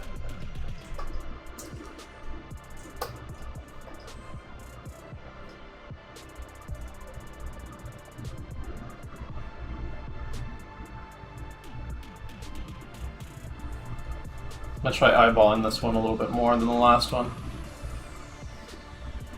But still using general kind of measurements.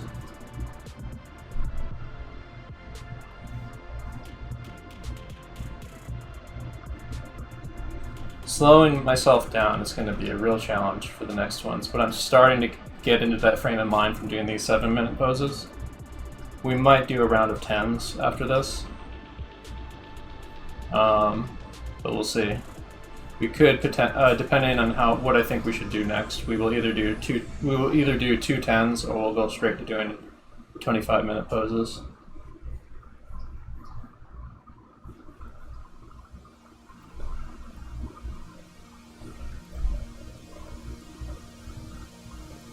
And I saw what you posted in chat, Ellie Krodek. I'll read it during the upcoming break. Let's see, how many have we done? We've done 1, 2, 3. This third one will be the last one we do in this before the 5-minute break. So we got about 4 minutes on this pose.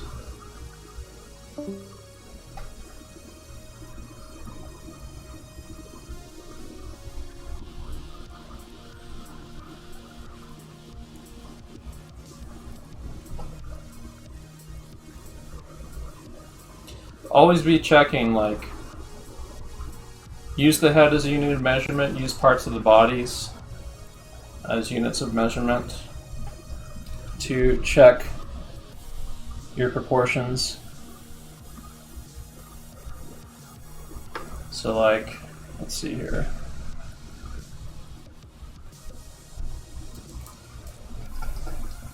And my proportions aren't perfect, but they're somewhere in the ballpark from what I can see so far.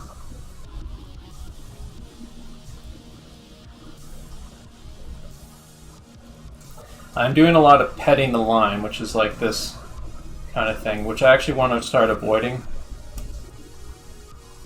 Like, you can go over lines a little bit, but you have to be a little bit cleaner and smarter with it. I'm going to be trying during our 25 minutes poses to pulling longer, cleaner lines. That's also might be why I might do 2 10s for the next set, so I can slow down and practice that. Because if you're doing a lot of this for 25 minutes, it's going to just reinforce the habit of doing that for 25 minutes. So what I'm actually going to do is I'm going to lower opacity on this, and my lines going forward in the next 2 minutes are going to be practicing stuff like this. So there's a few errors I made on this. One of them is the lean of the torso. It's not leaning forward far enough. So let's see if I can fix that a little bit. But that's something that would be worked out during like the gesture phase of this drawing, which fortunately I'm kind of still in for this 7-minute pose. I didn't put too much structure in this, other than maybe like the cube for the head. So this isn't too hard to fix. If this was a Conte charcoal drawing, I'd use a kneaded eraser to rub down the drawing where I messed up, and then do the fixes on top of it.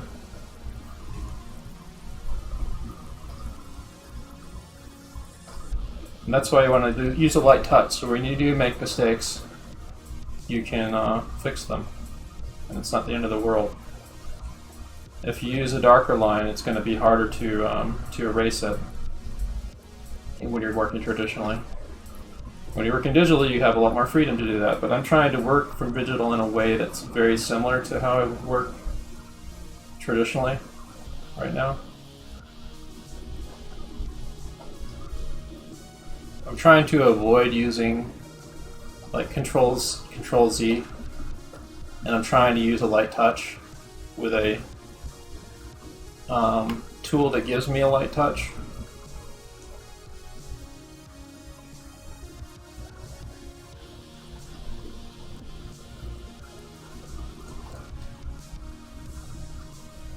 Even then, I'm kind of going a little darker in some areas than I should.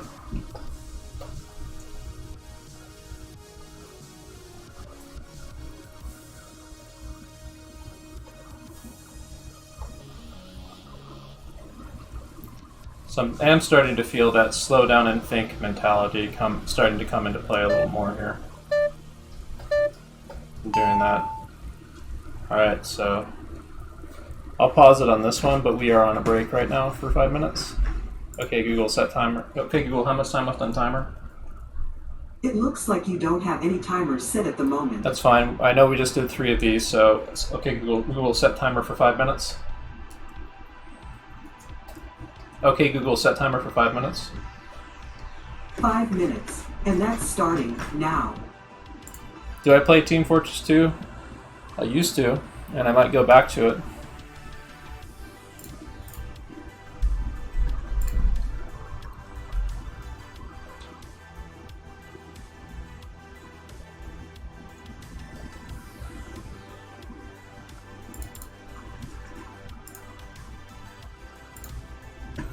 So we have 10s for the next session.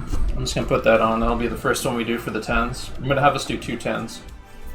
The next one. I think that would be the best idea for right now.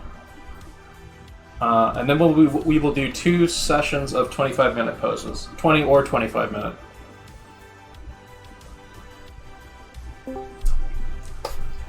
Generally when they do like lay-in sessions, they're often like 20-minute lay-ins. a pop or something. But we're going to time it to 25.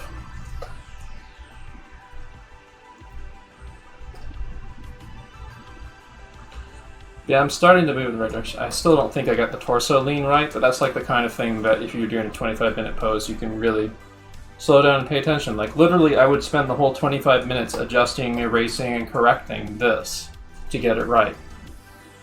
Because that's how important that phase is before you really kind of add more manicizing stuff to it. And what I might do in the future, like it depends on how far along I get with this. If I move at a reasonable enough clip in this, I'll put more mannequinization form into the figure. But I'm going to be using the rhythm mannequinization stuff firstly. But like examples of that sort of thing is where you kind of start designing 3D shapes more around the gesture that you the gesture rhythms that you put in. You can look at the Eric Gist stuff that I was showing people earlier for examples of that, like the gesture phase versus the structure phase. So let's take a look at the chat again real quick. So Ali Kradak says in chat, talking about the type of pencil that they use, 2B, 4B pencils, charcoal and Conte. There's a particular type of Conte that I forget which grade it is, but there's a particular type of black Conte pencil that I'm going to be using in the future. It might be the B, but I forget. But there's a bunch of them I'm going to be ordering in the future when I start doing more traditional stuff. I want to get a webcam set up in the future for traditional demos. And if you want to help me get there, you can donate to me. And I'll be able to put that money towards a webcam fund for a webcam downshooter setup over my large drawing pads in the future. But,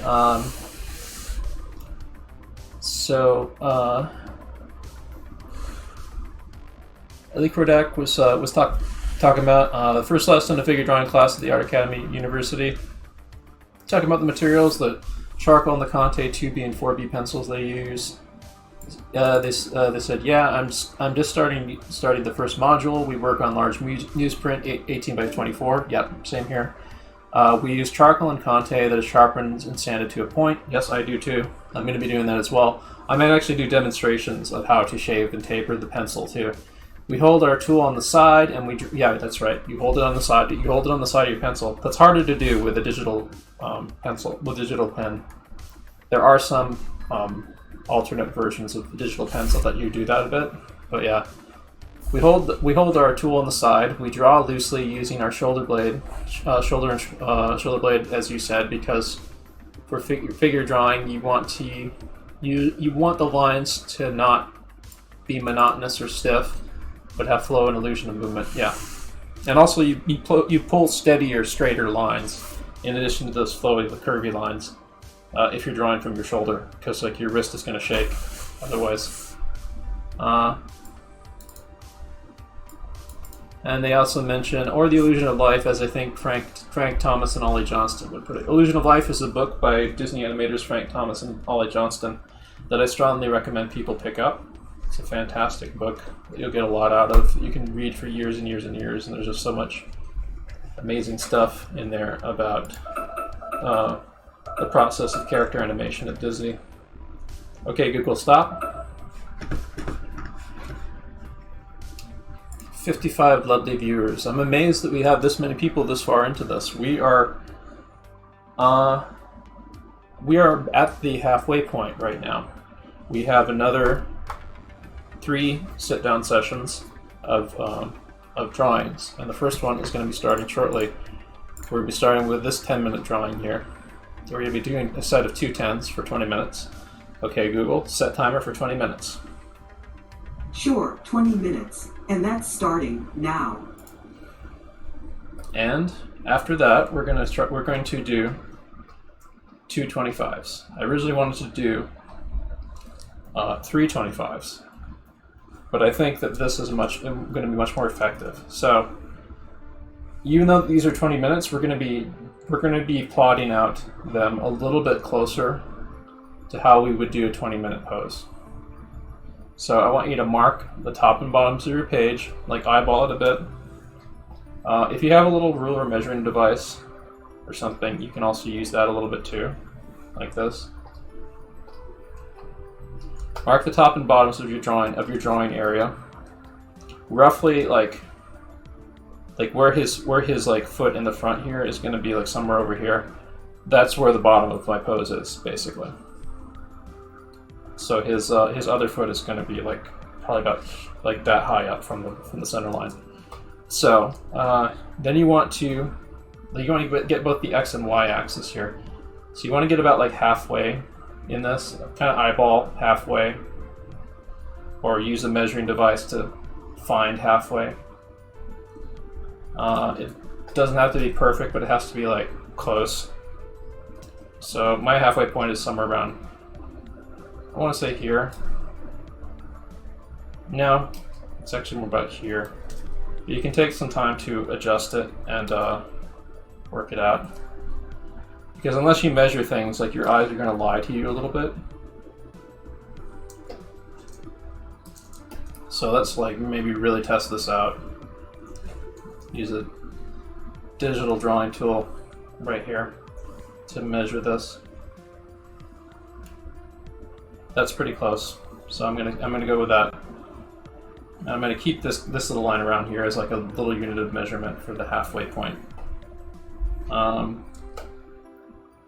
So now we need the width, and the way you can find the width is first you measure the height that you've already marked out, and then you measure that out with your thumb and forefinger and turn sideways. So a visual version of that. So I'm actually going to duplicate this and then just like straight up turn it sideways. Put it at the halfway point here. And then I'm going to see like how much of the space I eliminate on either side of the halfway point. I eliminate. First I want to find like roughly where my midpoint is. It's about like the chin. It's about where his chin is, from what I can see. Like somewhere there. A little bit to the right of the bottom of the chin, I would say. The pit of the neck is pretty close to the center of this drawing, I would say. Actually. Somewhere in there. But then you want to kind of like...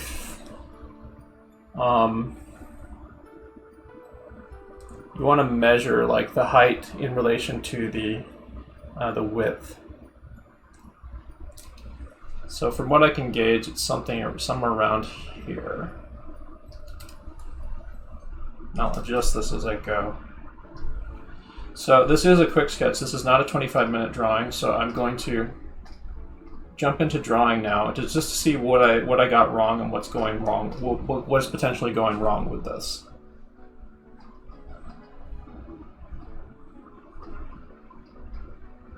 So I'm going to start by kind of like plotting in my head a little bit. Actually, I don't want to use that color. I want to use red for this. I'll start by kind of plotting in the head a little bit.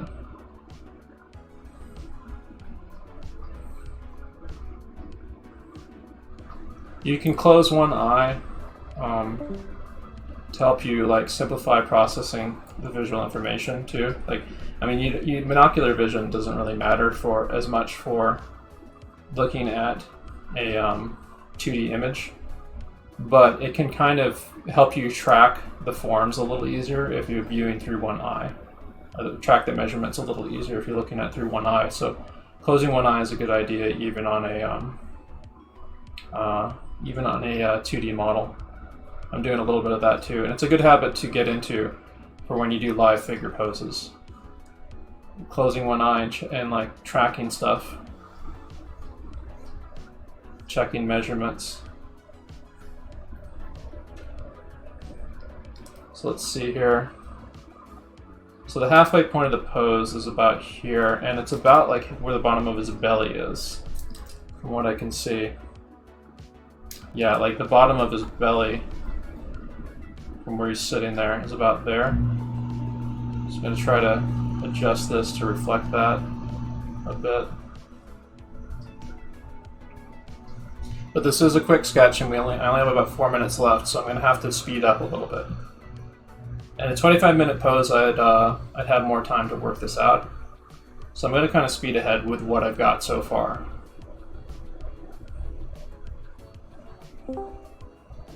But not too far ahead, because I might not draw the complete pose here. So one of the problems I can see I'm potentially running into is I didn't give enough space on the right side proportionately for the drawing here.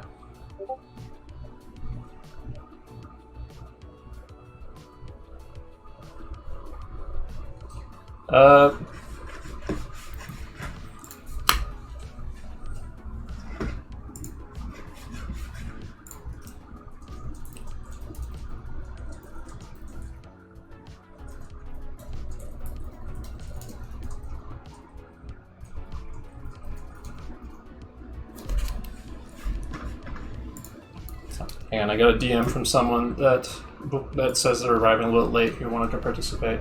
So let's see here. There's some serious adjustments here. I'm going to power through this in quick sketch form. You get this closer to what I'm seeing up there. Because I only got about 3 minutes to do this. I started this with about the measurements that I'm going to be using for the longer pose drawings.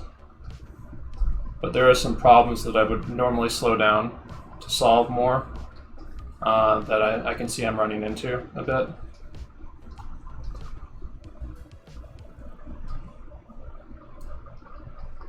So I'm just going to power through this for the quick sketch.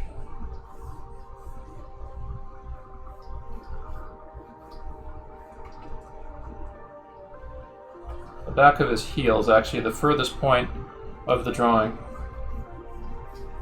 You know, so I left a little gap, like a little gap in here, and his heel back here goes beyond it a bit.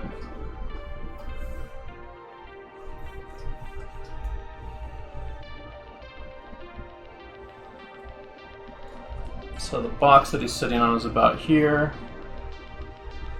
And actually, this goes a little bit beyond the heel, so maybe I'll include a bit of that.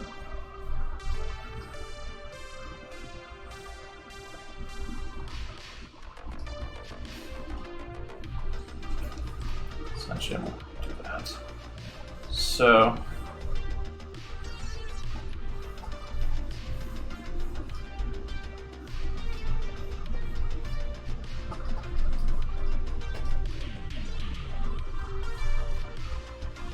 go through and just adjust this. This is a 20-minute drawing, but it is still not a race. So let's see here. The end of his toe is the furthest point on the left side of this drawing, which is about here. Let's get rid of that. So that'll be about here. The bottom of this foot is about where the bottom of the drawing is, about there. His knee, about here, which means we go up. You can kind of find about where the hand is, somewhere there. Based on like triangulating where the hand is from the head, the chin, and the elbow, something like that.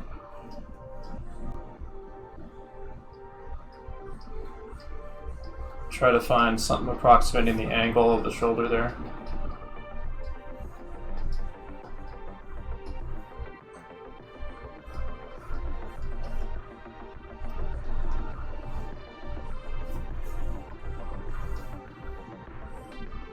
Only 15 seconds left. So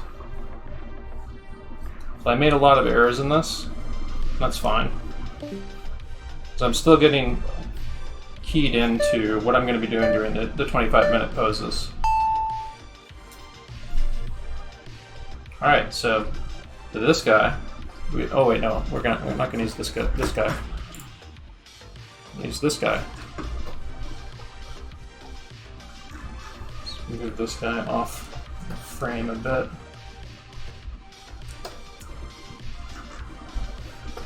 Alright.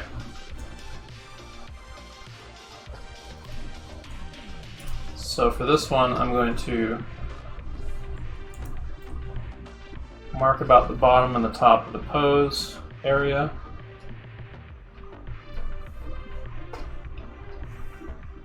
I need a line between them.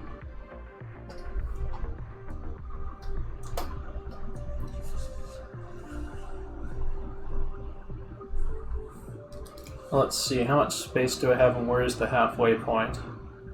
So if I use the front of the foot as like my furthest point, the halfway point would be like the side of the head, somewhere around here. Up around here. I'm gonna maybe like consider like a little bit under his turban is the top of the head.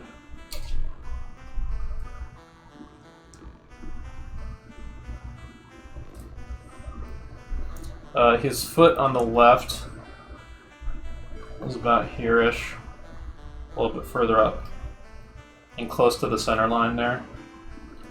So then let's see here. I'm going to try to use the head as a unit of measurement for this. 1, 2, 3, 4, 5, 6. So he's roughly about 6 head units tall, so like a head unit would probably be about like this. 1, 2, 3, 4, 5, 6. So you can tell already that the proportions of the head that I measured are probably a little off. 1, 2, 3, 4, 5, 6. So I have to beef that up a little bit, maybe about here. So 1, 2. Let's erase these so I don't get confused. 2, 3. And that's pretty close to the halfway point right there, I would say. So it's maybe about there. 2, 3, 4, 5, 6. So this is still a 10-minute quick sketch, so I'm going to have to kind of start powering along in this. But let's see if we can do like kind of a visual judgment of the halfway point on either side of the figure. So let's see, using the head as unit of measurement, turning it sideways. 1, 2, 3, 4. It's about 4 units sideways.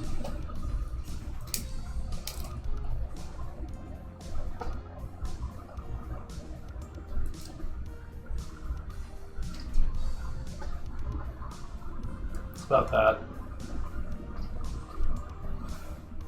So I've got a rough grid for measuring my figure.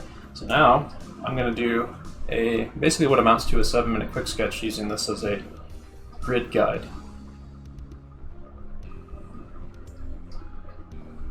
And keep it light, keep it simple.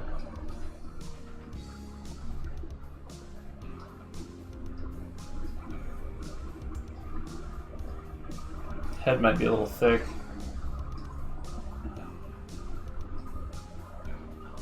So the shoulders, about here. See, 1, 2, 3. Pit of this crotch would be 1, 2, 3. About over here-ish, let's say.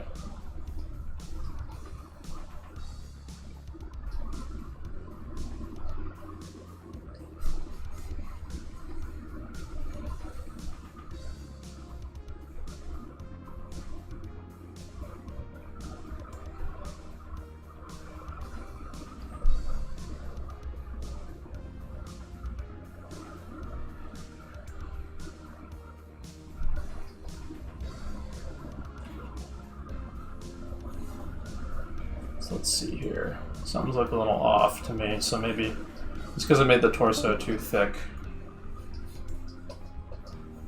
thin that up a bit.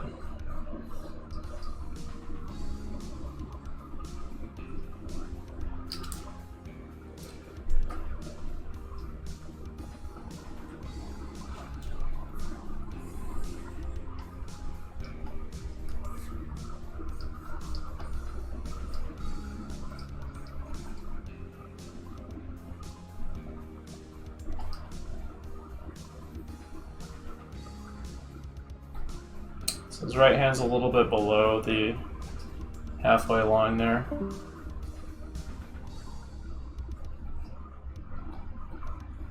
If anything tonight, I want you to take away this habit of measuring out the figure for your long poses for tonight if you're new. Using measuring devices and trying to use the length of the head, the height of the head, to kind of gauge the figure. So I'm making a lot of mistakes here, by the way, so just so you know. And some of these mistakes aren't going to be very apparent, aren't going to be the consequences of those mistakes aren't as apparent until you've walked further into the drawing with them. That's why you want to do a lot of these, so that you can keep making those mistakes, but evaluating them and learning how to fix them and correct them and watch for them. And that's why also we want to get feedback from other people who might be able to point out or tell you how to solve the mistakes that you're making.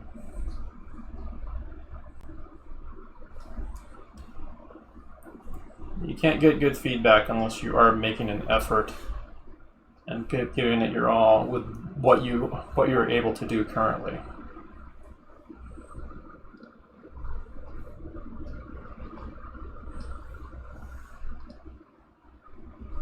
These exercises should rightly kick your butt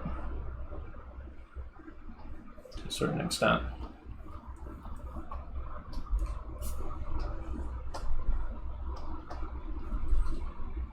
But the payoff is really worth it in the long run. So I'm still doing a lot of line petting right now that I want to avoid in the future. So let's see here.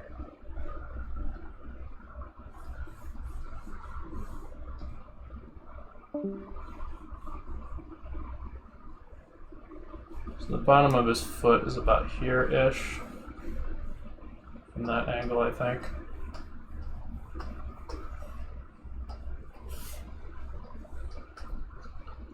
Ooh. My arm's getting tired. It's okay. Only got about 2 more minutes on this pose.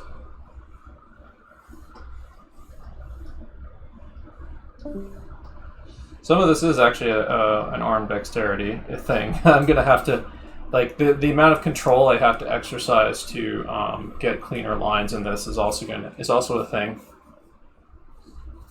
that will only be solved by doing more of these. Also, if you notice, that way that guy is sitting on that platform is a little odd. Like, his buttocks is actually raised off the platform a bit on the left side from how he's sitting, if you notice.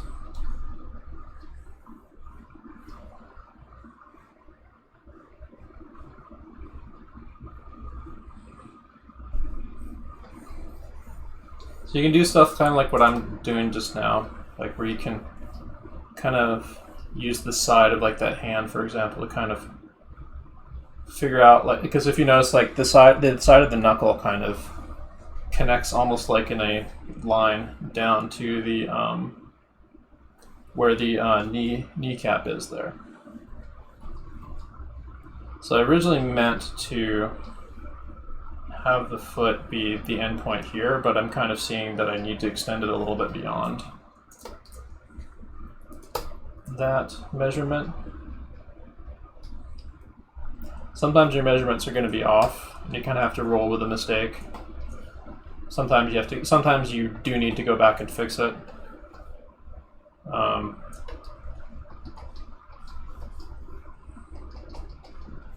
You ideally want to get you want to work on getting a stronger start, because you'll get a stronger finish. Like what we're doing here, when you get, okay Google, stop. What we're doing here like makes the later steps like so much easier. Like you'll be able to map in shapes and structure and anatomy and shadow patterns and everything a lot easier. Yes, you can erase. You're allowed to erase on. You should be erasing and making corrections and fixes and adjustments on these.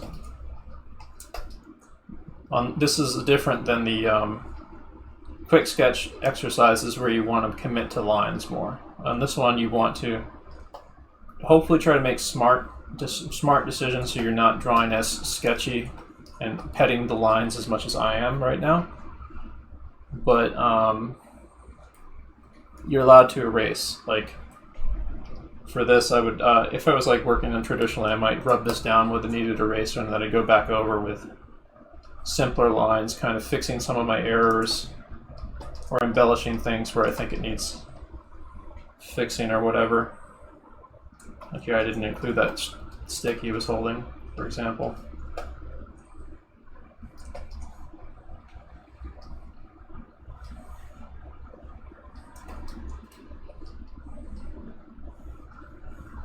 So, okay, Google, set timer for 5 minutes. 5 minutes, and we're starting now. So I'm just doing like this real quick to kind of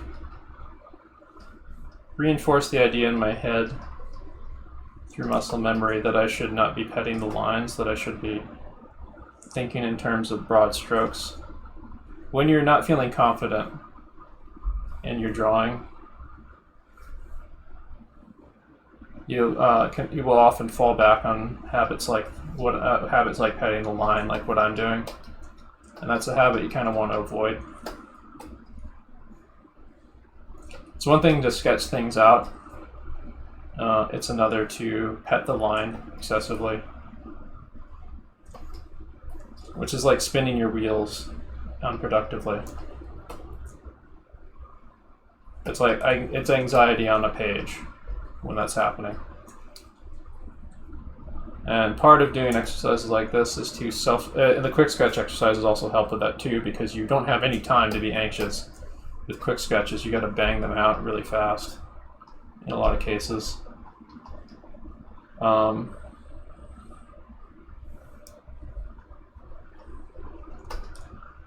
Like part of like the reason why you do a lot of these is so you can work through those confidence barriers like that through repetition, practice, observation, correction, and just keep reassuring yourself, hey, I'm gonna get it, it's gonna click, just gotta keep doing it.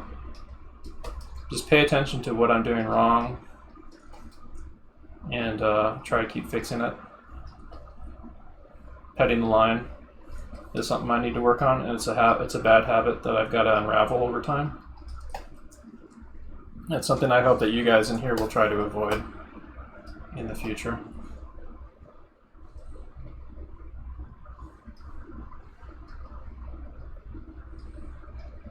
But you can look to like how Eric Gist, for example, drew his rhythm phase of his drawing, which I think is in my folder on the left here. But that's a really good example of a very confident rhythmical drawing and what I want to kind of achieve through doing a lot of these. Let's see, is his page on here anywhere? I know it's in here somewhere.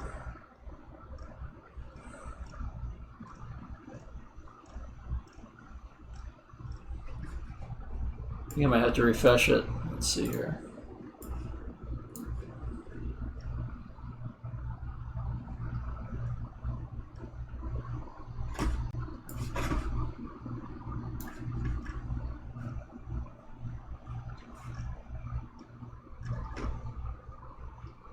There we go. Found it. Yeah, that's kind of where I want people to head with this. And then the next step after that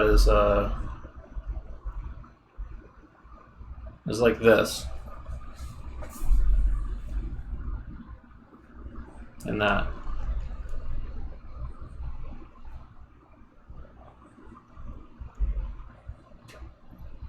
Like the kind of stuff that one's a Proco drawing, but yeah, that's the direction we're going to be moving in with this stuff. In the future, like our quick sketch sessions, we're going to start looking a little bit more like this guy. Hopefully as clean as that guy too. But it's okay to be messy during quick sketch and messy when you're just trying to learn stuff. So the next session is going to be a 25-minute pose. Let me stretch a little bit and hydrate a little bit, because we're going to need all our brain power for this last hour of 2 25-minute poses. It's going to be very challenging. It's going to kick all our butts, mine included.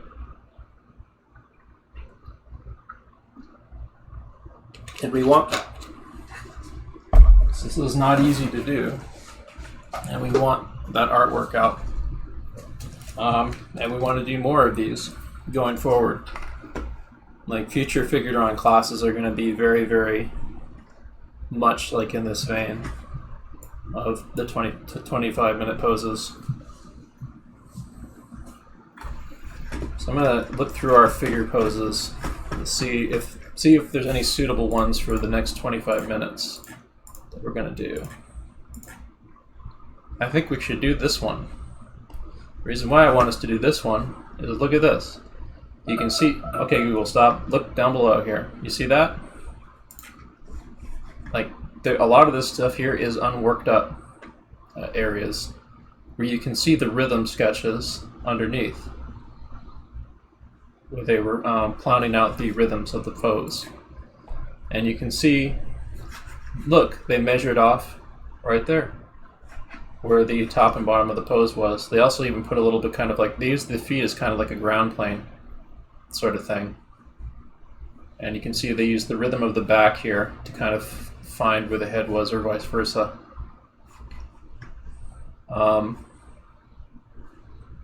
So this one, and you can see like they even use like a simplified like right angle right here for the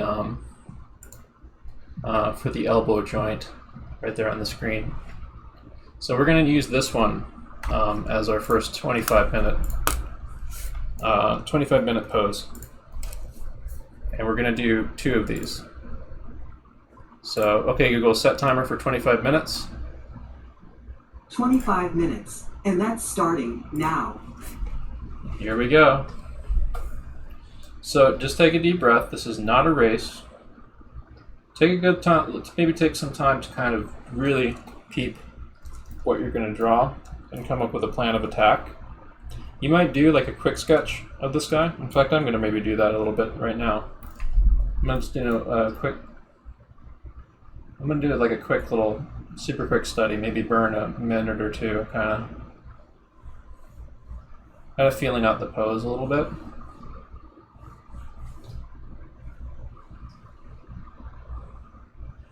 I'm trying to make little shorthand observations about it and potential drawing problems, and trying to see if there's any potential drawing problems or things that I'm overlooking when I'm looking at it that might come up.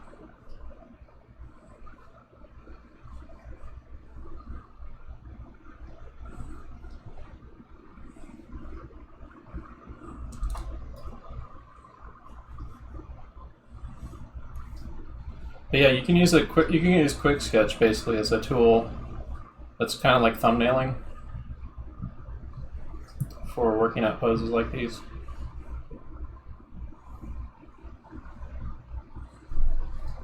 Not always. Sometimes you want to go straight into plotting out the pose and stuff. But this, I think, is going to keep me a little bit less. This would be helpful for me to keep from like petting the line too much nervously when I'm trying to slow down. If I do something like this beforehand.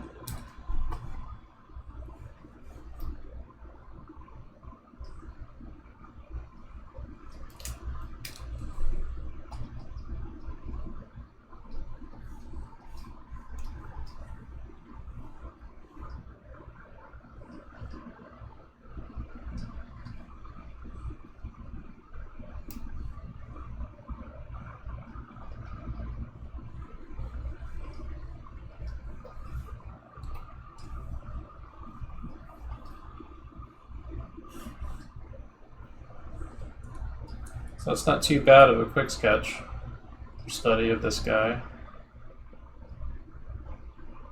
For just about like a 3-minute sketch. But I can see a few problems I ran into with this guy already.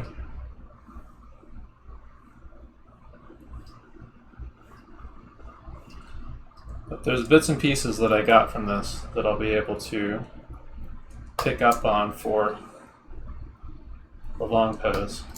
So what I'm going to do is I'm actually going to duplicate this.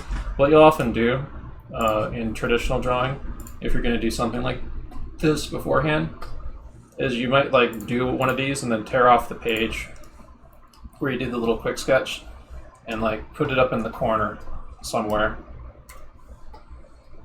like that of the drawing area, the drawing space that you're drawing in to refer to. I'm going to put it up over there for myself. Hopefully that won't get in the way of the space that I'm drawing in. But now I'm going to mark off the bottom and top of my pose and get started. So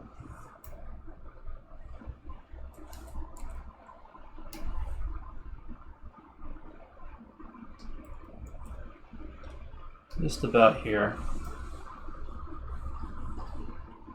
You know, maybe actually instead of using that crisscross thing, I'm going to use another technique. It's a little similar of kind of, that's also going to help in conjunction with that. I'm going to use this where I kind of like sort of rough in the general area where I think the pose is taking place. The general space that it consumes. Something like that. And it's not going to, I know it's not going to be accurate, so I can erase it and adjust it.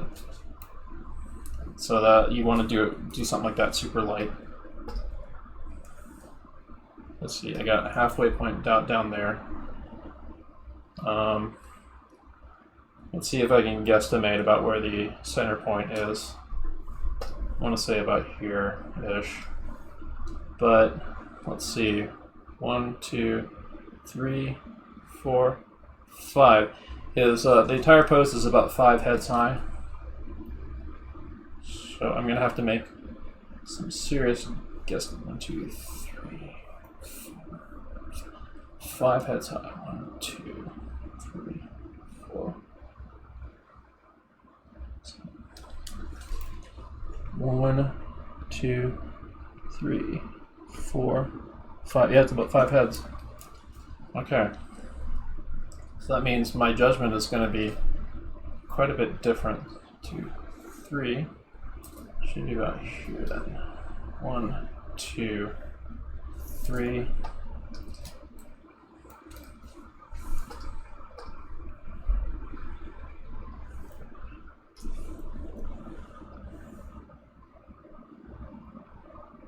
It's relatively close, I would say. So first head height would be about here, and I think the angles on this right here is not wide enough. Part of that is I have a very narrow space to draw on, so I'm tending to make things a little bit more narrow than it should. And that's why I drew light right here. Let's merge these layers real quick.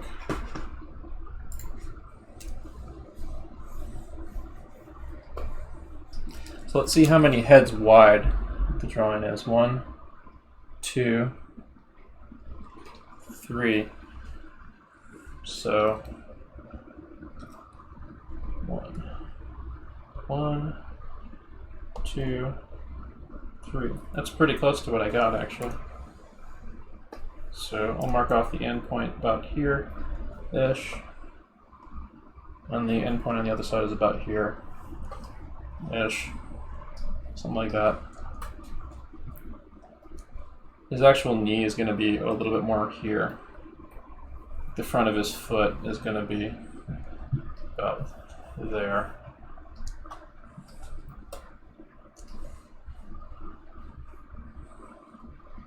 Alright, so 1, 2, 3. His buttocks is at the bottom of 3. 2. So 1, 2, 3. Got it. here would be where his buttocks is. It's about there-ish.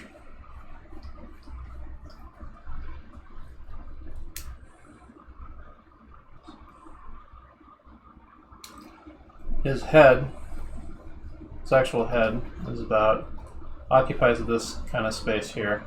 So I'm going to get that established right now. I'll use my old friend the Loomis head right now to kind of get that worked out in 3D space a little bit. So rough scaffolding of the Loomis head right there, which you can look back and see videos of how I draw this guy. There. This is an example of how you apply the Loomis head. And I'm so intuitive with drawing so many Loomis heads that this was easy. All I needed was like a rough evaluation of how high the head was. Now I've got a working Loomis head that I drew in super easy, and if it's wrong, I can erase it and adjust it. No problem.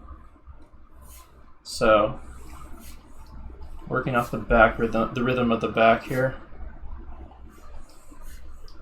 I can kind of sort of evaluate, because I know like the bottom of his nose is about here, so I can use that as a measuring point for the like roughly about the top of his shoulders.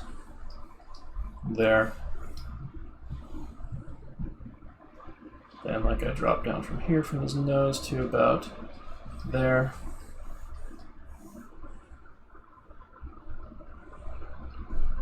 The side plane of the head about here I use as an angle for the arm, which is actually going out about to the knee-ish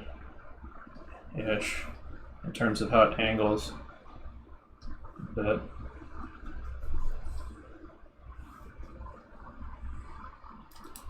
Let's see here, one.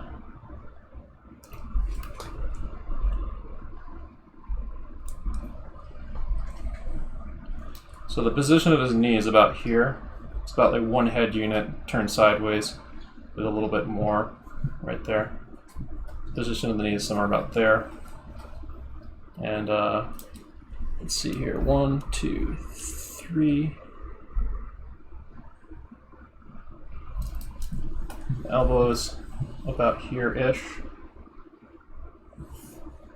And I think I feel pretty confident about eyeballing this spot. So just gonna add that to the torso. And then I add the center line to the torso down to the pit of the crotch like that. Add the rhythm of the shoulder girdle right there.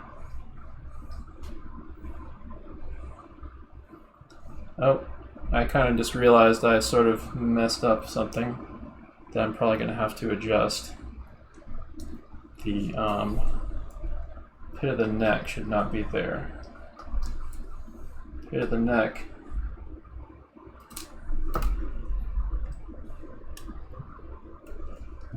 Actually, no, the pit of the neck should be about the center. Pit of the neck is pretty close to the center. What messed me up is the head, I think, needs to be adjusted to the right a little bit. So I'm going to erase that a little bit. Just scoot the head over.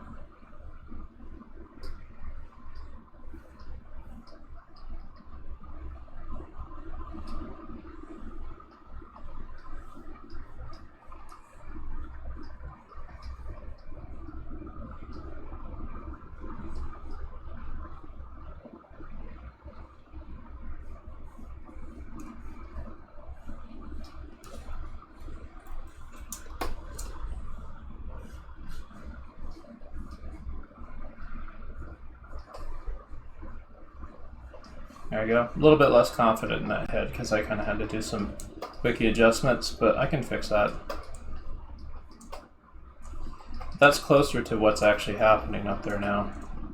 And now I can make some additional adjustments here. So I think that I want to make sure maybe favor this side a little bit more than I had been. So maybe the end of the foot might end up over there a little bit, but we'll see. Let's erase some of that so it doesn't get so confusing. So,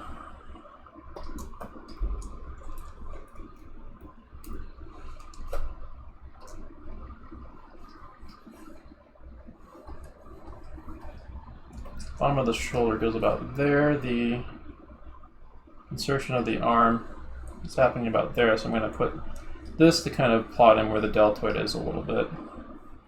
Help me visually, so I'm not making the arm too long-ish.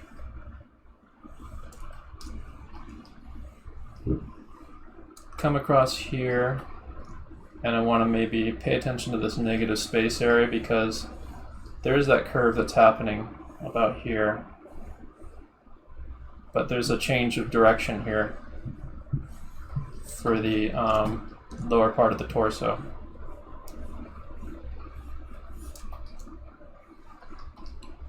It's looking a little bit thick too, I just realized.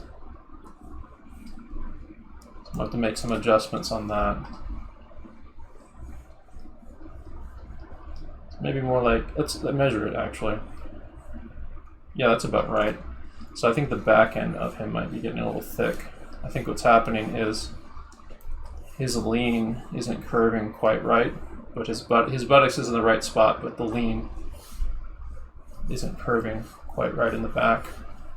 So it's making him look thicker than he should.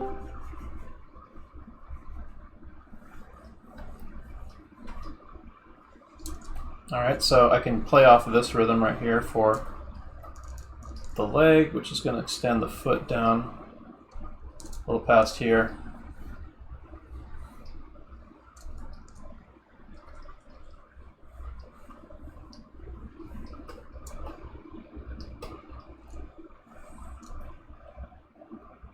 Oops. I shouldn't wander too much. I want to keep everything on the same page right here, if I can help it. Because if I start like moving around the page too much and I can't see the whole figure, proportions are gonna go really out of whack.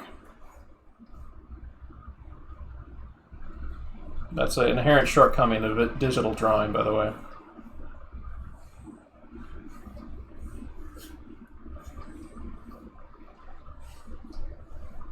But yeah, now I got something that's working a little better. It's still got a lot of flaws, but mainly like my lack of confidence is the biggest flaw. Like that's why everything is like still has that line petting thing going on in it. But I got 10 minutes to maybe like rub this down and try to do more defined lines on it. So this also means that the thigh on the right side, about here-ish. The thigh that's visible on the right side is about there-ish, I want to say. Maybe here.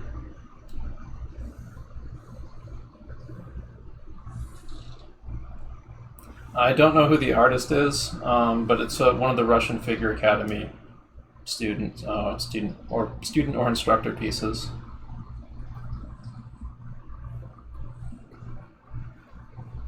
You can find lots of drawings like this by doing a Google image search for Russian Figure Academy. There's a giant book with like way more stuff like this that's printed in Chinese that you can find. Like Russian Figure Academy folks have like a really fantastic reputation for just like how impeccable their figure drawing is. They're amazing to study from.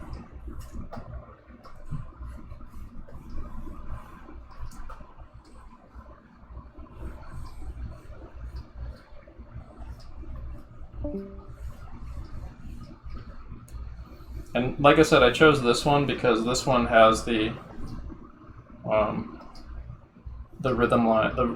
This one shows like in different areas of this drawing, different phases of doing a long pose, basically. So you see visually on this page like examples of the different phases you will hold off on doing, and you'll try to get right early on in your drawings. And the idea, of course, being like we're going to be doing a lot more lay-ins like this in the future, so that like my line confidence and your line confidence doing these will get built up over time, so that they'll start to look really, really clean. Like we want to get them to the point where they start where we have really good line confidence and really well executed lay-ins and structure drawings. so that we have like a much stronger and confident start to work from, because it makes everything else you do after it so much easier. Like, then it just becomes about inserting stuff. Like the hard part of, it's weird, but like the hard part is what we're doing right now. Like, this is the hard part, and this is the important part for getting good figure drawing. So if you think, oh man, this is like a little too basic or something like that, when are we going to get into shading or rendering? Well, guess what? This is the hard part. You are doing the hard part right now. Shading and rendering comes so much easier when you have the rhythms and the structural forms worked out. So we're kind of holding off a little bit on structural forms. There's some, like I put a structural form of a Loomis head in there, for example. But for the most part, this is a rhythm drawing. And the way it starts moving away from being a rhythm drawing is when you start adding in kind of boxes and cylinder shapes and stuff to it. When you attach endpoints onto the drawing. So a good thing to do after you do one of these is to kind of sit back and stand back, look at the pose you just did,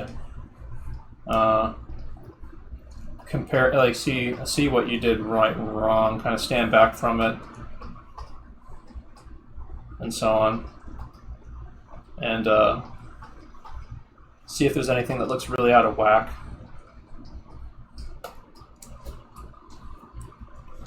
So I'm just making like little adjustments right now. We got another 5 minutes.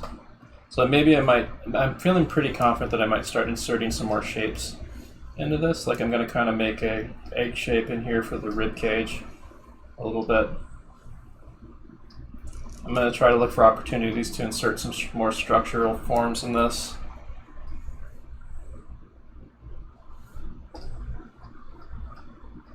But generally the structural forms are like added on top of the rhythmical forms or integrated directly into the rhythmical forms. Or integrated directly into the structural forms, like the gesture and the structure is combined in some cases. Like the 3D forms you break the model up into should be driven by the gesture. So the cubes that you use to make parts of the body will curve and taper in accordance with the gesture you've designed.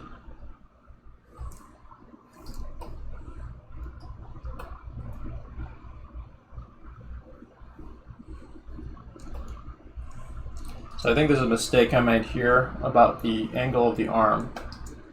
Like the angle of the arm should actually be about here. I'm gonna actually fix that.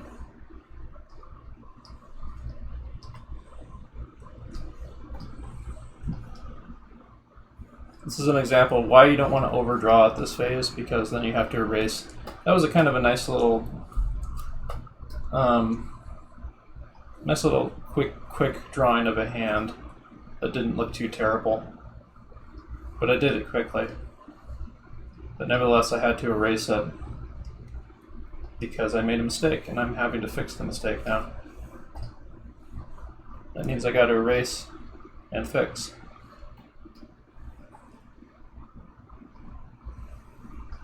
So let's see here.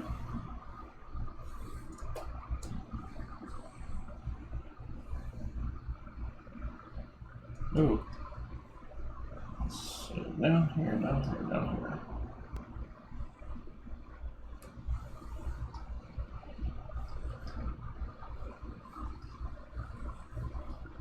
It's weird little adjustments with the placement of the hand that are kind of throwing me off right now.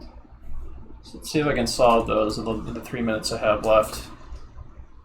It's partly a mix of the angle of the arm, and I think this area here is a little bit off, perhaps.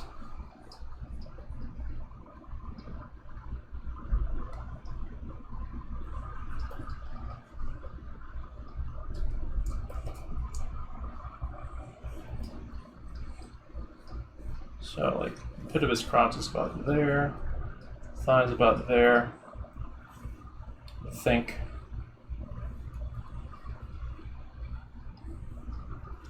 top of the hand would be about there.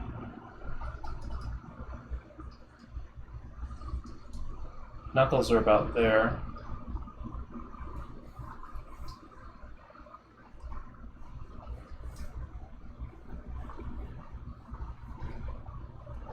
And in turn, that means I have to adjust this hand a little bit down here too. I don't have enough time to really completely fix it.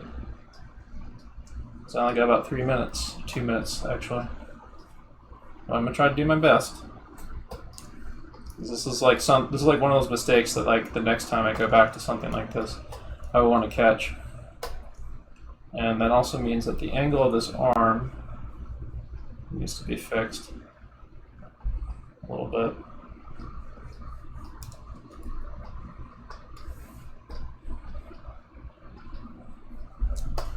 So for like in future classes, we will probably like where I left this at 25 minutes.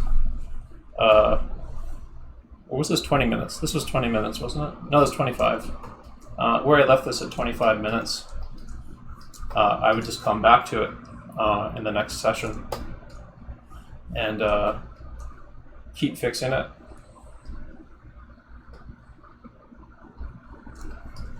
But we're not going to do that this time. We're going to do another 25-minute pose, and that'll be the last pose we do tonight. But this is a nice preview of where everything is going in the future of this class. We're going to be doing a lot more 25-minute poses. If you're on our Discord, we're going to be doing stuff that won't be on Twitch, but will be like long pose stuff, like long and short pose stuff like this. It'll be in our figure drawing workshop room, streamed directly through Twitch. I make sure that I do those on Sunday, Tuesday, and Thursday, which are the days that I don't teach regular classes. But yeah, like tomorrow, I may actually. Well, tomorrow is going to be animation gesture drawing, but I may see if I can fit in at least one 25-minute study of a or one relatively longer pose study of like a character that we'll try to break down or something. I'll see though. Okay, Google, stop.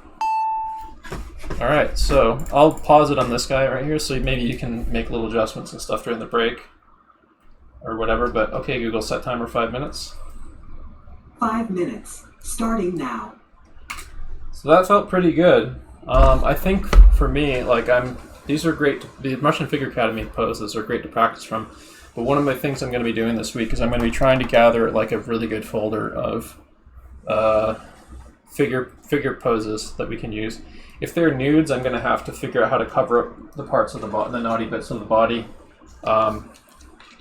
in a way that doesn't like detract from doing the long pose drawing, because I have to make it Twitch appropriate. That does kind of suck. I hope that Twitch, like I hope if this channel takes off even more from what we're doing, and if there's other channels like this that are doing this sort of thing, I've seen some that are. There was actually a Spanish channel I saw the other day that was doing timed figure poses, draw long time figure poses with their audience. I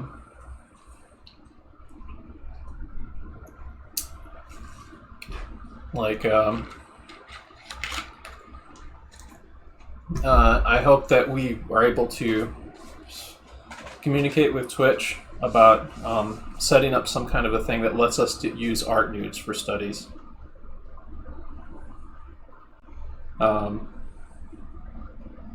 Like that would be extremely helpful, because art nudes are like a missing step that we can't really go over here in Twitch.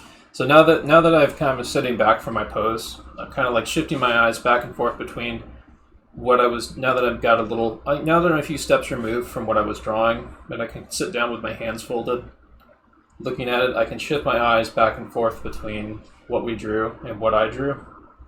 And I can notice other mistakes I made and other things I would do differently. But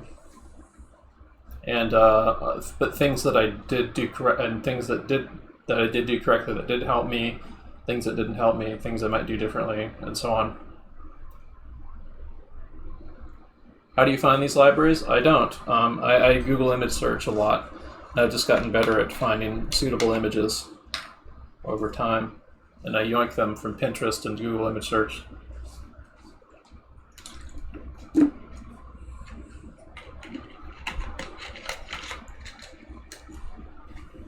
Let me know if you need help editing images. I can help with Photoshop and Twitter rules and you verify with an ID. Okay. Well, I mean, like, what you can do is just DM me through the Discord if you're on the Discord. DM me through the Discord. Send me your censored art nudes, or just send me any photos you think would be suitable study material for this class. Preferably in a form that I can easily download in mass, and then as a folder, because then I could just queue up the folder.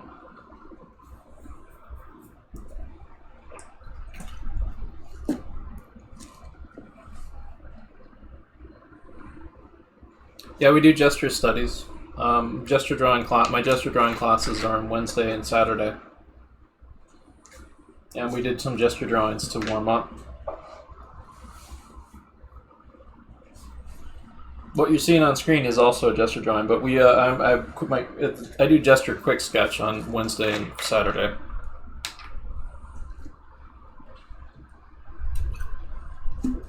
Your DMs are about to get flooded. Yeah, Discord DMs, right? Because like if you send it through Twitch DMs, I don't check those usually. Make sure it's through the Discord DMs. You have to be a member of our Discord in order to DM me.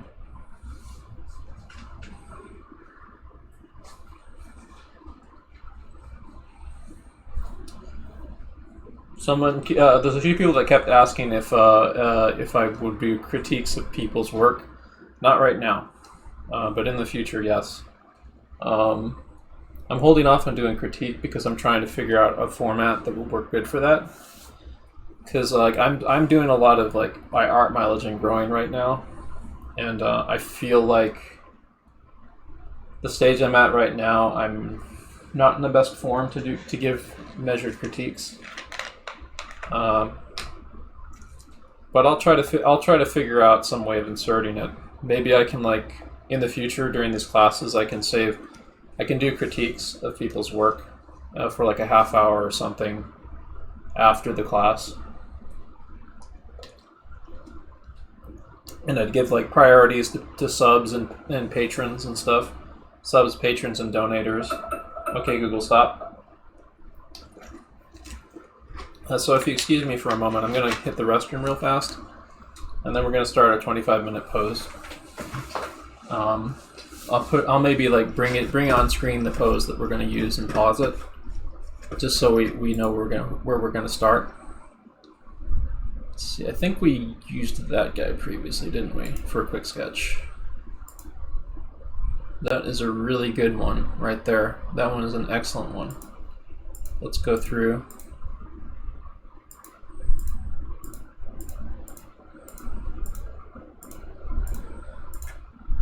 Yeah, this will be our final 25-minute pose of today. That's a fantastic pose, and that one is actually going to give me trouble to draw this and fit this on page, so I may actually use a different one. That's like this is like the kind of pose you would want to turn your drawing board sideways to do. So I don't think we'll be using that one, even though it is a fantastic drawing.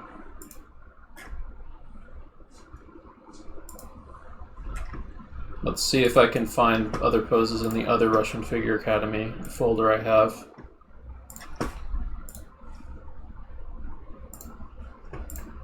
Alright, let's see here. This one, no, too wide.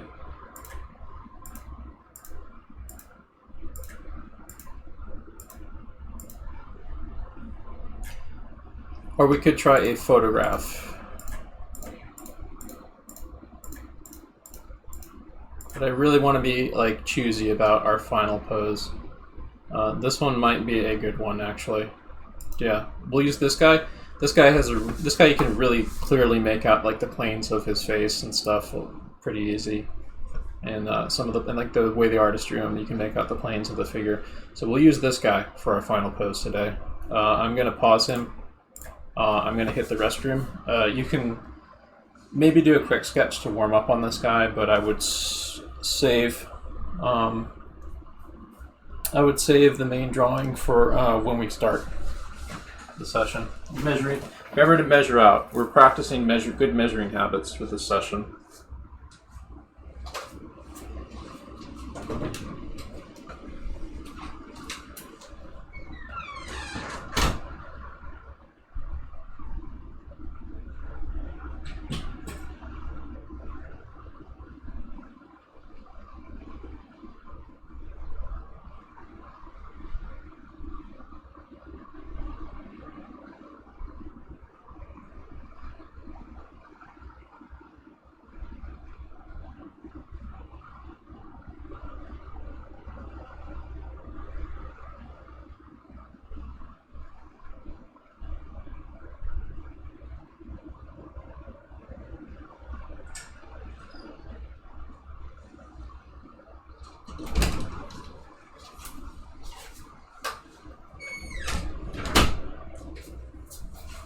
Thank you very much, Kamino Tsukikoda, is that how that's pronounced? For the Twitch Prime sub. Every little bit helps. If you do have a spare Prime sub, you'll get a lovely little emoticon of the stream mascot Astropug. This little guy here.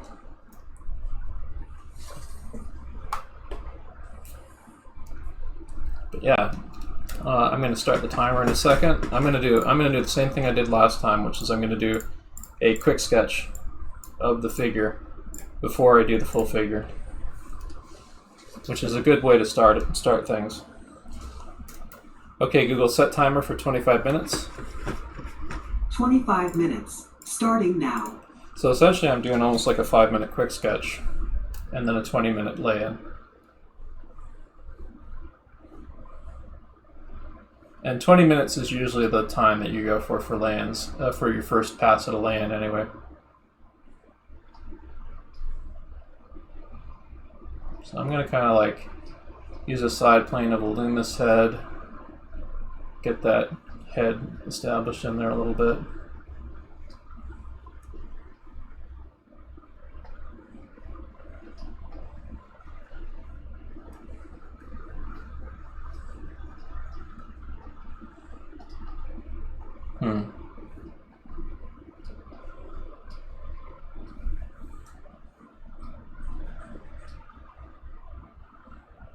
Damn, I'm having a brain fart for now. I'm gonna have to go back and check, but there was like something I was interested in studying from tomorrow that really interested me for like cartooning stuff. I'm gonna have to go back and rewatch this session to remember what I said I was interested in studying, because there was like something really cool that I wanted to use tomorrow for study fodder. Space Dandy, thank you. Yes.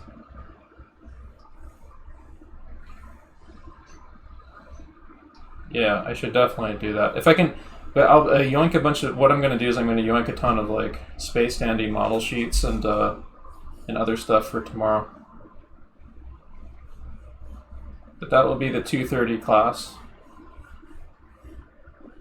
It will be a quick sketch kind of class where the way we do it is you pick a character and then you draw quick sketch using that character. You usually would have like a bunch of reference of the character's model sheets, stuff like still frames from the show or whatever, production art where the character's fairly on model. Usually a variety of stuff too, if the character does a lot of, in definitely the case of Space Dandy, because he's a character that goes off model a lot on purpose. Because the individual episodes of the show are basically like the instructions that the showrunner gave the directors of the episodes is like, you can do anything you want in your own style, with the characters that you like. So it's a very anthology-like, director-driven series.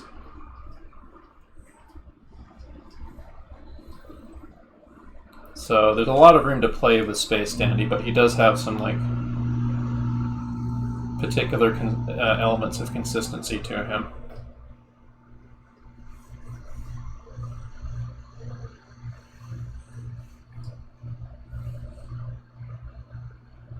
.3 a.m. class for me.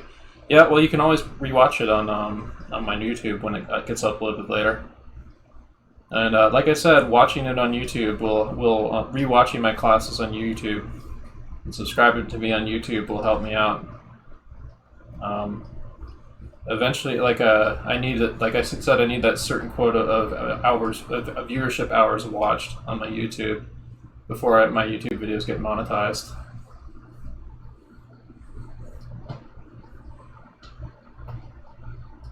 Like, I'm not expecting big gains there or anything from monetization, but I mean, it'll help. $5 check from YouTube. It'll help.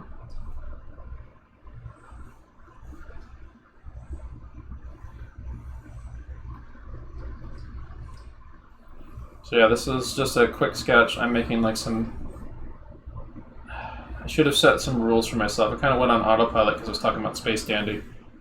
But I should have set some more rules for myself on this to not pet the line. So I'm going to go back over again. I think one of the things I need to do to avoid petting the line is I need to get some more art nibs for this digital drawing pencil. I've been meaning to because I've been kind of running short. But yeah, if you donate to me, I can buy some more art nibs. I mean, I do have money for it, but I mean, like that stuff like class budget, materials budget will help offset cost. I'm currently ordering a John Asaro head. That's going to be coming in a couple weeks.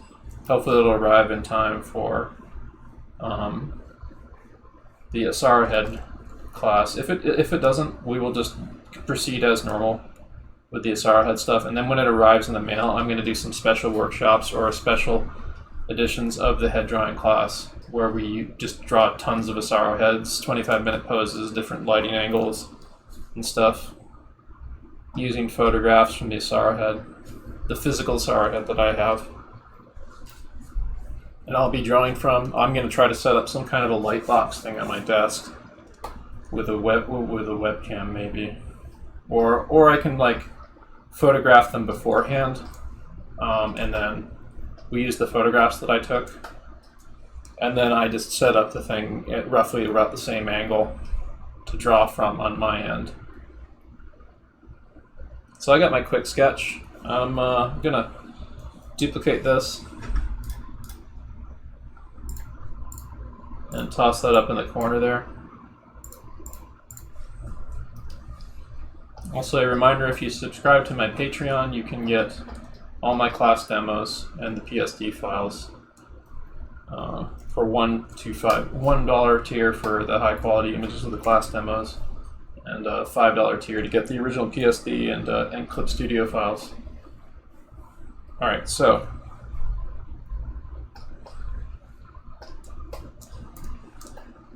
I got my little quick sketch there. Now I got to plot out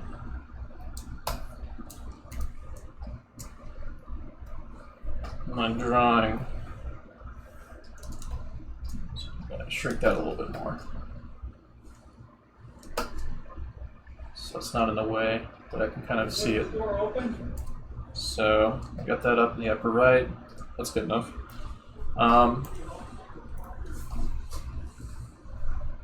So the top of my pose is going to be about here. Bottom of the pose would be about here. Something like that. Halfway point is like somewhere around the corner of the screen right eye, I would say.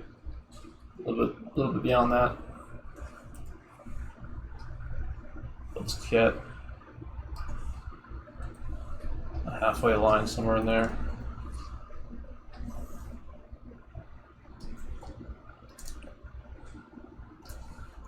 Gotta kind of adjust my canvas area a bit. So let's see here. Halfway point is about here-ish, I'd say. See how many units of head the thing is. 1, 2, 3, 4, 5. About 5.5.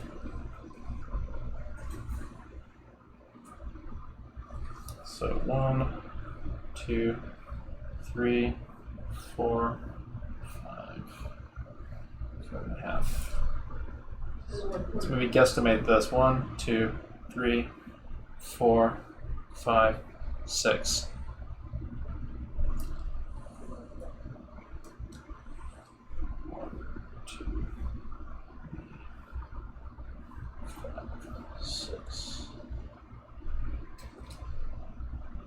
Make little adjustments here. 1, 2, 3. 1, 2, 3, 4, 5. There we go. 6. It's pretty close, I would say. Alright. So my first head size is about that much. 1, 2.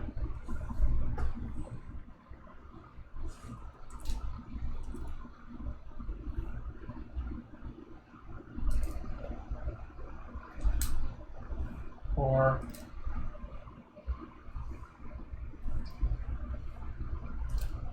5. 1, 2, 3, 4, 5.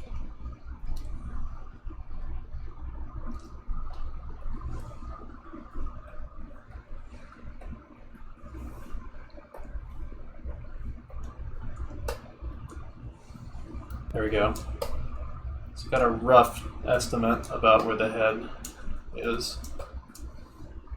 And let's get the width here. Let's get the width here. 1, 2, 3, 4.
Oh,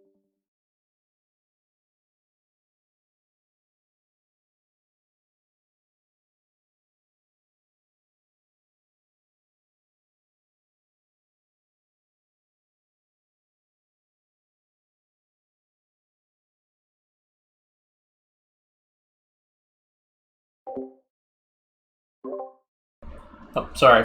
Yeah, I turned the audio off by accident. Okay, so we're back. So I'm taking my time a little bit more to measure this out. So I want to make sure I get some of this a little bit more right here. We only got about 11 more minutes to do this. But I think I have a pretty good idea of why things were looking kind of off for me initially. So I'm going to maybe contain the pose a little bit. Like here. The elbow would be a little bit here. The elbow would be about here. Or here. So it's been below the nipple line, but above the bottom of the belly. It's about here-ish. Actually, it would be about here, wouldn't it? Oops. So erase that, fix that. Alright, so the elbow is somewhere around here. Angle of the arm would be about that.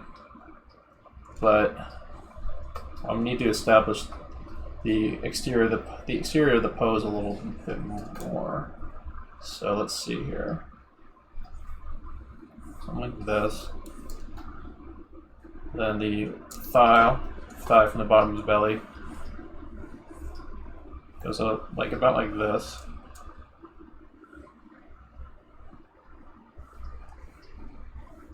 About here.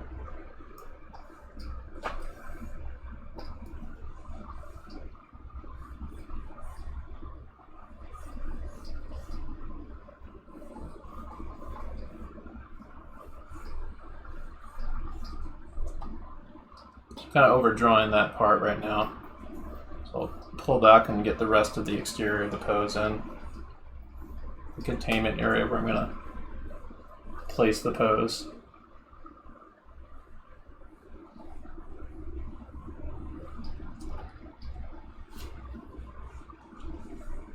Good Lord.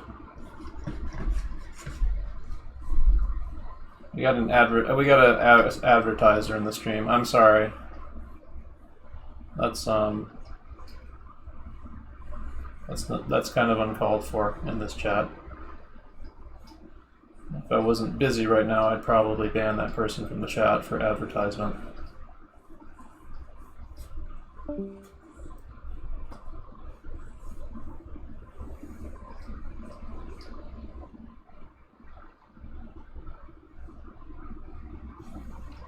So I don't care about increasing viewer count. I care about increasing participation in my art classes. That's not the kind of stream this is. I'm looking for a dedicated group of first-timers and people that want to get like an art workout in. I'm not looking for growing a serious-sized Twitch audience. I may in the future. That's not what this stream is about.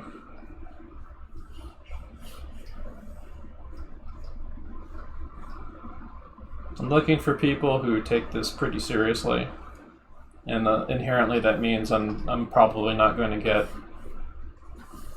a huge number of viewers in this stream, and I don't want it to be like that because I don't want this stream to become a madhouse if I can help it.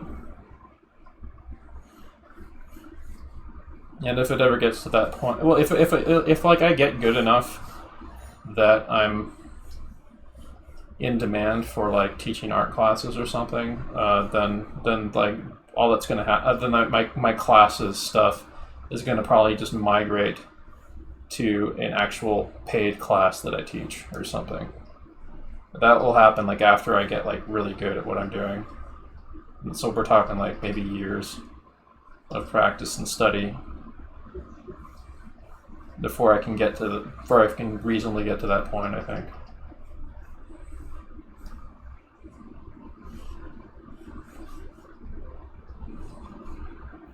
But I'm looking for people that are. I'm looking for a dedicated, small number of people that want to take this stuff seriously. They may not drop in all the time, but they drop in enough to keep the stream going and keep it steady.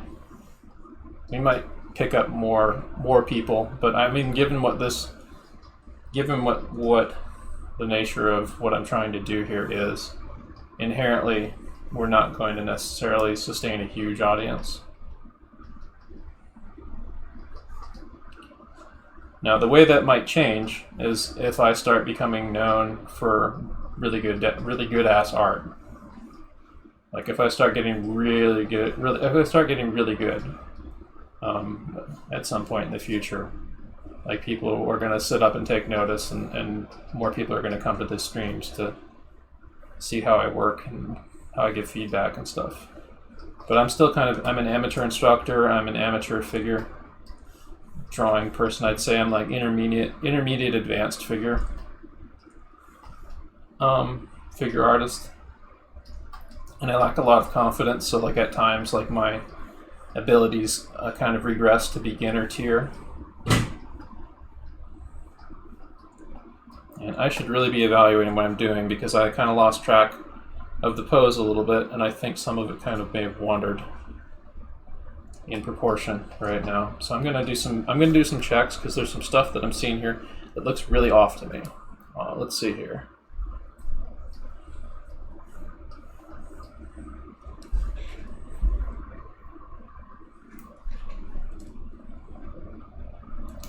So the length of the thigh seems okay. It just seems a bit thick right there.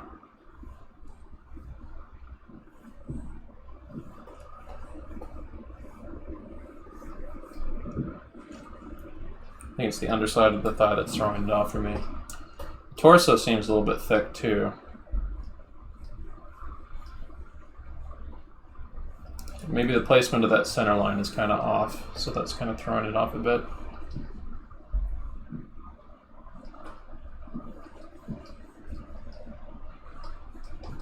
The pectorals maybe need to be shrunk. So this negative space here,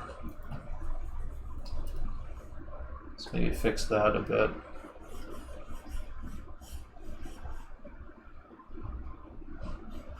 Eyes on your work, Spacedad. Quit talking about fucking building your audience by getting good when you're not paying attention to what you're fucking drawing. Get with the program, dude. Come on, get it together.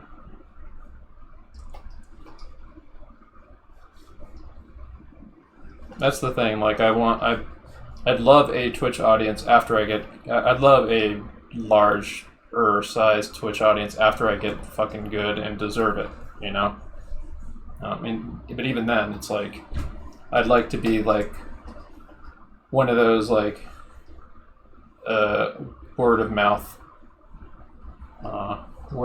guys that other artists know about. Like, hey, have you seen this stream of this guy? He does like regular like figure drawing type stuff you can sit in on and draw as if it's like a live class, and he does it for free. And he sometimes gives hot tips during it. Like, that'd be cool for me. And I'd be doing that in addition to, like, I don't know, like tutoring or paid instruction classes or something. When I get that will be after I get really fucking good. And I mean really fucking good. Like, I'm nowhere near where I would want to be for that right now. But I mean, like, over time, this is how you do it.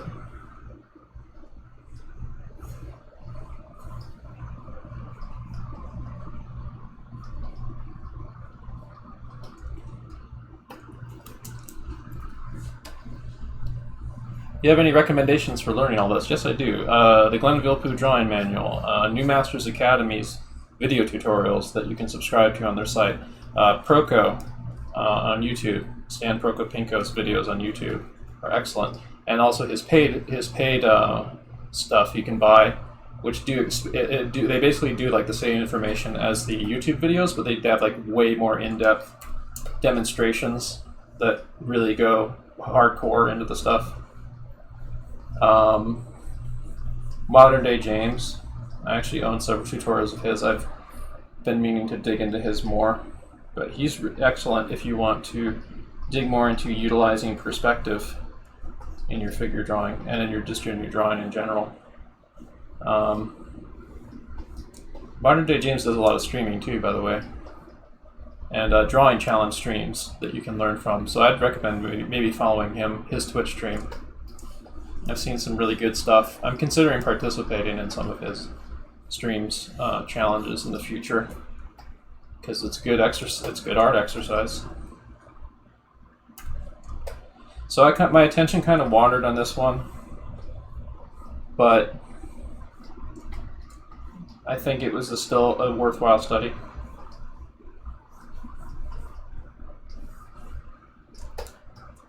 And I think that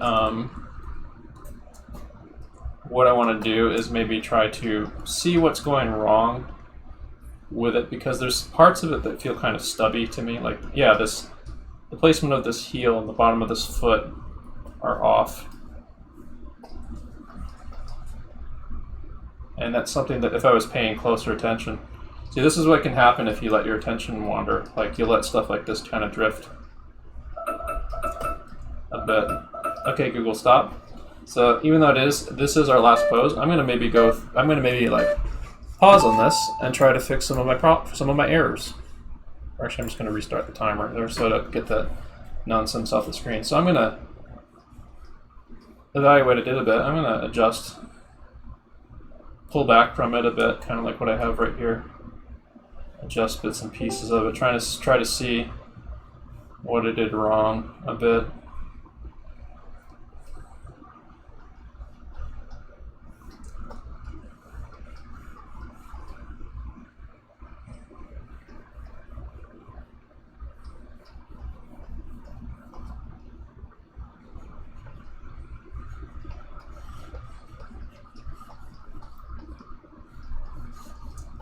And I'm still doing a lot of the petting of the line thing that I really shouldn't be. Maybe I should lower the opacity on this, as if I took a kneaded eraser to it, and then try to fix it. So I went overly detailed in some of it. I actually jumped forward a few steps. That's a danger you can run into if you go on autopilot, like when I was doing when I was talking. But that's okay. I can just rub this down, draw over and fix it, because what I got was like pretty in the ballpark, and I can adjust it.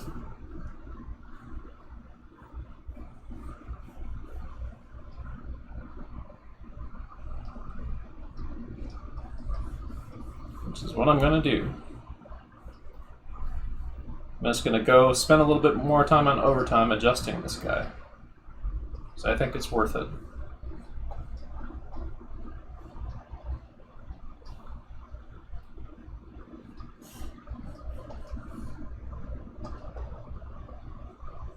And you can follow along you want, but if you've gotten your drawing in, you can put your pencil down right now. Or you can do what I'm doing and do a little tightening up, maybe lower the opacity on the drawing, rub it down with an eraser if you're doing traditional. Go back in and fix your errors. If you make mistakes, that's an opportunity to exercise fixing mistakes. And that's also why you want to draw light, so it makes it easy for you to erase and go back over stuff. Of course, if you're doing it traditionally, you can just lower opacity, but it's a habit to exercise when you're doing traditional too, of drawing light. Drawing light also gives you more control.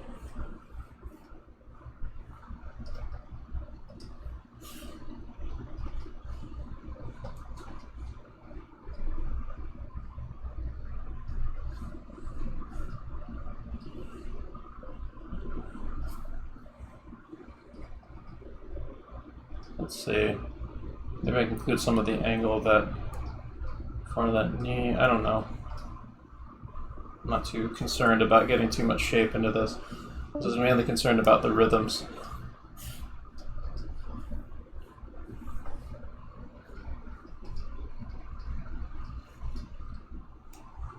Yeah, the Glenville Pooh drawing manual, that's an excellent one. Bern Hogarth is also good, but he a lot of artists complain that he kind of has like that spaghetti people look. But I would say that he's still good to use because he like the muscles and other things that you see that he draws are like really very clearly defined. So it's easier to pick out muscle groups from his demonstrations. And also the best thing, like even the artists that don't normally like Glenn Vilppu, they love his hands and feet and drapery. So his book on drapery is excellent. His book on hands is excellent, and stuff on feet that he's done is also excellent. I mean, you can still study from everything from him. It's just that's a general evaluation that people have of his stuff. Like they don't like the kind of spaghetti people look that he's got. Dynamic Poses. Is that a Hogarth book or something else?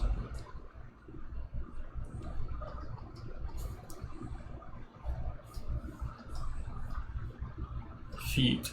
Yeah. I think the Dynamic Anatomy is the book you're talking about, right? I actually have it. I'm looking at it. It's on my shelf over here.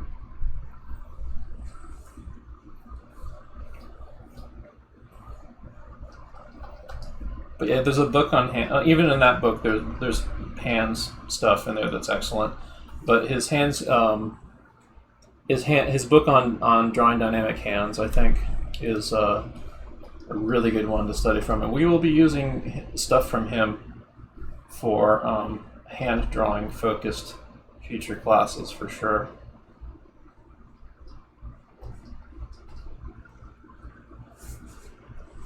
Let me think of some other good drawing books.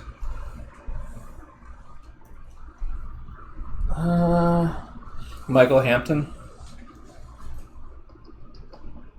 Michael Hampton's excellent. He breaks it down chapter by chapter really well. What you need to be focusing on quite well.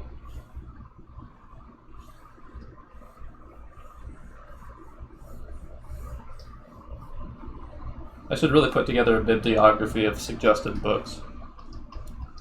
Or like something that'll come up, like if you can hit exclamation mark bibliography or whatever books, and then you come up with a list of either like animation books or figure drawing books. That might be a good idea to put on a bot in the future. Anyway, so I mean I got a pretty good study out of this guy. There is some problems going on with it. For sure. There's a lot of areas where I got really confused. Areas that I don't quite understand that I need to practice more in the future. There's proportion issues and anatomy issues. There's some angles I got wrong. But I mean, like, this is an okay starting point, and if I was going to be doing a full session of this, I would go back to this guy for the next 25-minute pose, rub it down, or lower opacity on again, adjust it more, and you don't move on to the next phase of doing this until you've gotten the initial phases right. So I got something a little bit better by going into that overtime at the end. Yeah, we did a really good session this time. Let's actually take a look at some of those art books people are talking about. We can bring them up on like an Amazon or something to kind of show off the books or whatever, so people kind of get a good idea of what kind of books I can recommend people check out and pick up. Some of them I own, some of them I used to own that we're going to look at. Let's see, where would be a good way, how should I best set this up so that we can see everything.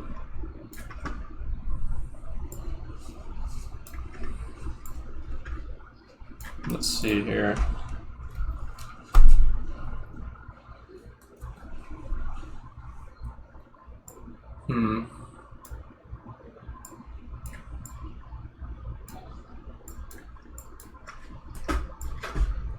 I'm going to try to add another source to Twitch.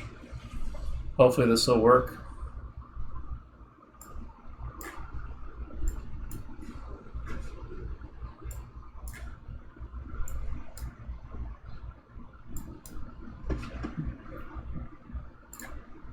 All right, let's see, window capture,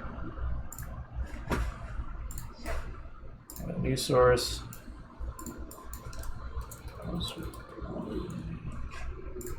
So hopefully this will work. Let's see here.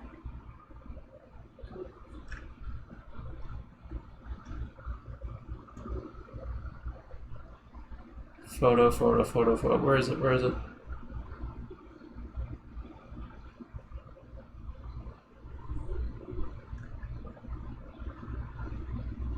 There we go. Okay, so that should work. Just gotta adjust this on the screen somewhere where it's not gonna block everything. Well, about here it'll be good, I guess.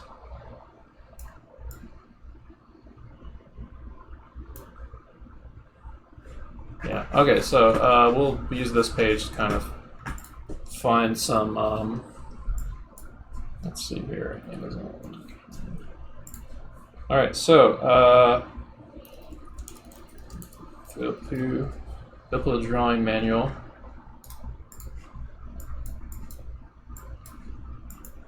So let's see, Figure Drawing and Invention by Michael Hampton, right here, I think.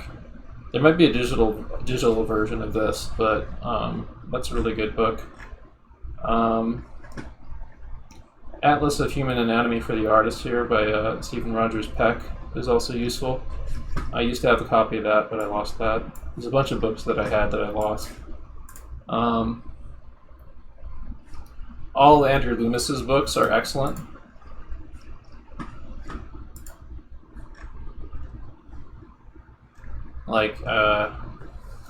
And they're also public domain, so if you search for these, if you search for Andrew Loomis on the net, you should be able to find PDFs of this stuff, and it's public domain. So you'll be able to find those free. Morpho Anatomy for Artists. I've only become recently aware of the Morpho book series, but these focus on different areas of the anatomy. I need to check them out, but I've been hearing good recommendations about these books.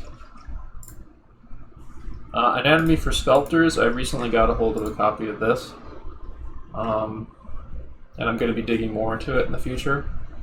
This one uses mainly like 3D models and stuff, kind of like this, but like really well done 3D models and photo reference and so on. So I do recommend that, and from the same people who made that is this book, which is on human facial expression. This one I actually found out about because I saw it on a table at Val's offices, right near an Asaro head, which is that planar head sculpture I'm going to be ordering. Oh no, that I actually did just order and wait to arrive. That's going to be arriving in like a week or two. Let's see here. Anatomy for the Artist by Sarah Simblett. This one's really good and has like fold-out pages and other things. So this one's a really giant book that's good to dig into. This one's a flashy book, though. Like in terms of like actual meaty knowledge, you're not going to get as much out of it, but like it makes learning anatomy kind of fun. I wouldn't say it's the best anatomy book, but it has a lot of good stuff in it.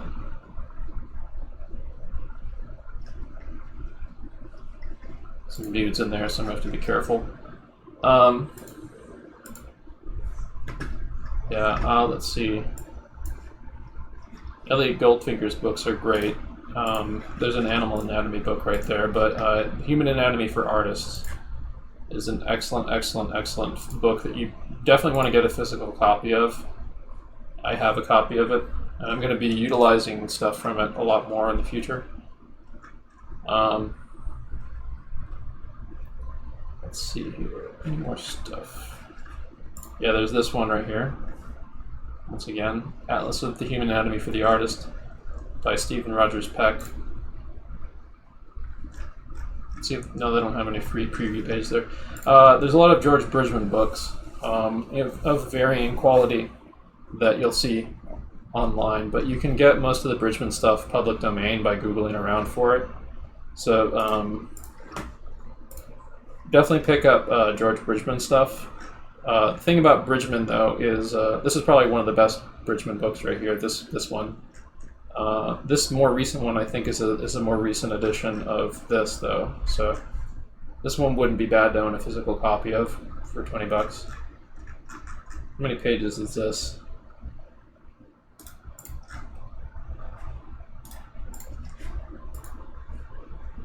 This one is how many pages?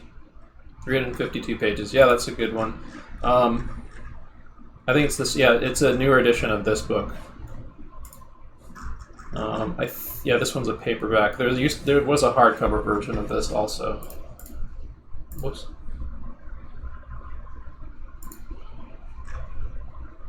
There's also mini books like this that you can get that are really small, and you can a lot of artists like to get the mini book versions of Bridgman, but that are usually you can get it for like $5 or $10 and stuff. Here's some more of them here. They're really handy to just take around with you to do practice from. Bridgman, though, we're going to be digging more stuff into him in the future, because he's harder to break down and understand, but so worth it. He breaks the human figure down into kind of like chunky pieces of fried chicken and moldings and pieces of machinery. But the drawings that you see that are in his book are they were done on giant 10-foot tall pieces of paper with a long stick. This is before they did PowerPoint presentations and stuff of art or whatever at art schools. So he'd in order to teach everyone in the class at once, he'd use a really, really long stick to draw these. So these drawings are really loose, and they're to illustrate an idea, basically. So they're drawn for people that actually understand principles of fundamentals of drawing. So they're really kind of loose and rough, and to illustrate an idea. So when you practice from Bridgman, you want to learn how to not copy it, but to interpret and understand what he's trying to say. And there's a bit of a learning curve to Bridgman. Here's another book right here. This guy will be getting more into in head drawing because he's excellent for features. Vanderpool. And I believe his work is also public domain here. And the book is remarkably cheap, by the way, at $9. I would recommend picking up a physical copy of this one because this one's handy to have around. But they have a lot of pages look at how they do features in this book. This will load real quick. But yeah, he breaks down the features by angles and stuff, and he has these really beautiful, elegant drawings that you can practice from endlessly. This is public domain stuff right here, even though this is a physical copy of a book you can order. But you can get this for free in PDF form, public domain. And it's a very small book, by the way, so you can carry it around with you to practice from. But this one I very strongly recommend, mainly for the features, but also everything else in it is really good too. They have excellent hand pages like that. Another thing I have to say to people here is do not become an art book pack rat. If you buy an art book, use it. Use it right away. Start using it extensively. This new art book that you bought, that's the thing you're going to be concentrating on using for the next month or 3 months or something. Especially if it's a particularly big book. Because I've made the mistake before of being the art pack rat, and now I have accumulated a lot of art books that I'm looking at over at my shelf. Very few of them I've actually used, but we're going to be using a lot of them in our classes. This guy, Mike Matisse, Force, I'm going to be getting more into his approach to drawing in the future, but he's good for animator-oriented stuff. That's more about dynamics and feelings of motion and flow and so on. So his drawing approach is very stylized and very Western animation oriented, I would say. And there's a lot to take away from it. He's got several books in the series. He's got an anatomy book, an animal drawing book. He's got a YouTube also where there's live instructors of both him and people he's taught who are teaching and doing stuff. And I think they do I think their stream was actually going on during my stream right now, but I don't know. But I would recommend following Mike Mattisi's YouTube. His approach, by the way, is it's very Disney oriented, and it's like classical Disney oriented, and like 1990s. It's the kind of figure drawing that would go into like 1990s Disney, like in Tarzan and stuff. And I mean that in a really good way. Like, there's a lot to take away from him, but the thing about him is you want to combine his stuff with more formulaic analysis of anatomy too, because like you can get sloppy and loosey goosey if you don't know what you're looking for and stuff. But he's good, and also on that, since I mentioned Disney stuff, I'm gonna recommend some animation oriented books real quick. Let's see here. Walt Stanchfield. Walt Stanchfield was a CalArts figure drawing instructor and a Disney Studios figure drawing instructor for decades, like back in like the 90s era Disney and stuff. And he's these two books right here are actually like compiled collections of his notes that he gave to of his notes for his classes that he was teaching at Disney and at CalArts during that time. And he goes over a lot of stuff of how to simplify forms and so on, and how like gearing stuff in an animator-oriented approach to drawing. These are for animators. These are extremely must-have. There's 2 volumes of this. There's also a free PDF that you can get that's been available on the web for years. Walt Stanchfield PDF. You can probably find it if you Google around for it. The original the PDF that had been floating around on the web for years before these books got published was like stuff that was like made available for free because it was just like compiled class notes that that students had from his classes. So it wasn't a big deal to publish those. But yeah, you can Google around and find that. No problem. Moving more into must-haves for character animation, specifically, Animated Survival Kit by Richard Williams. I'm just going to touch on these. Animated Survival Kit by Richard Williams, that's a must-have. Cartoon Animation by Preston Blair. Illusion of Life by Frank Thomas and Ollie Johnston. It's a big, beefy book. It's worth the $50, by the way.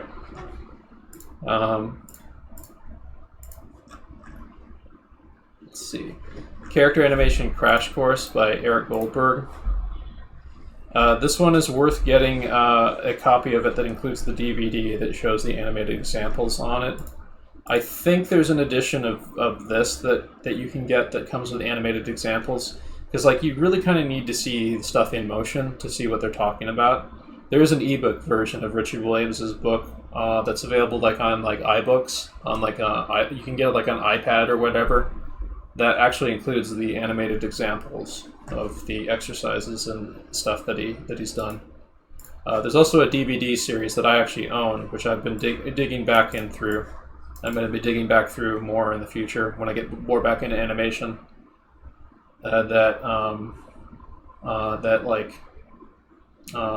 Shows the animated examples and talks about them in more detail. Yeah, let's see what else. If you want to get more into color and light, James Gurney's book here is James Gurney, the Dinotopia artist, has an excellent book on that. He's got a few other excellent books. This storybook for storyboarding, Francis Glabas's book. I haven't checked out this book, but this one by Andreas Deja, which is a Disney animator who he's mainly animated like on Jafar and on he animated Jafar in Aladdin, and he's known for animating a lot of the villains like Scar and the Lion King and so on. He put this book together on the techniques of the Nine Old Men of Disney era. So I haven't checked out this book, but knowing who made it, I've actually met Andres Deja when he came to speak at my school too. But knowing who made it and given what the topic is, this one would probably be an excellent book to check out. So I'm gonna maybe see if I can find that at a bookstore to flip through sometime to see what it's about. Yeah. Oh, there's a book on Procreate right there. Oh, I have this right here. This is up on my shelf, actually. This is a bunch of flip books.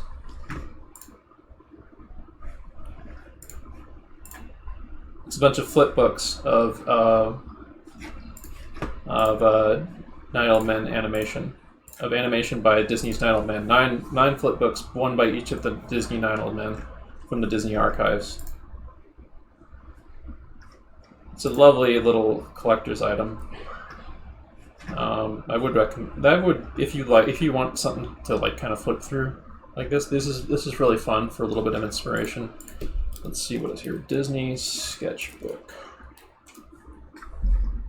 This one I would also recommend picking up. This one doesn't really have anything instructive in it.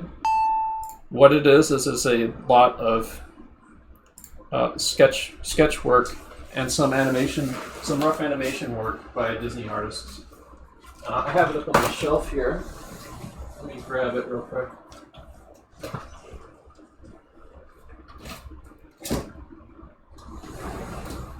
So I want to actually use it more in the future.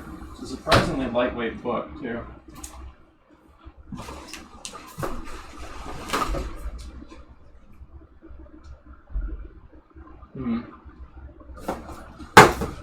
Well, I can't find it at the moment. I think it's upstairs, but I know I got it in here. It's not one of the books that I lost. I was just using it recently. Oh, here it is. Yeah, that one's a really good book to practice from. I'm going to be using it more in the future myself.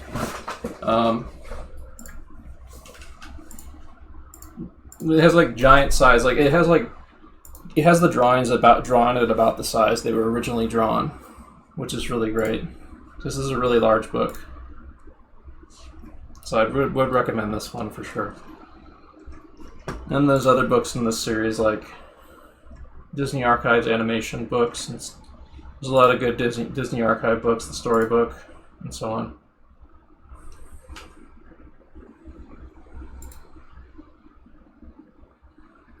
Anyway, I'm going to wrap this up now. So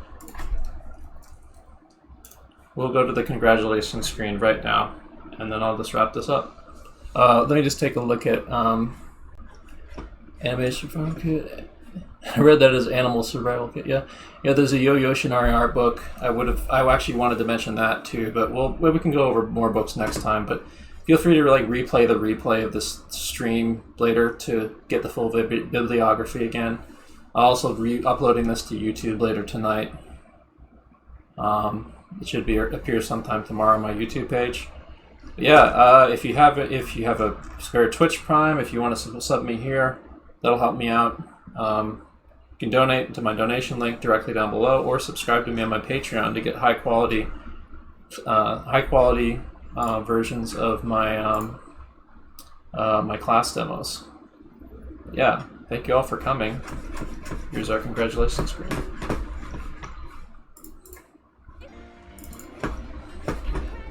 Congratulations! Congratulations! Congratulations!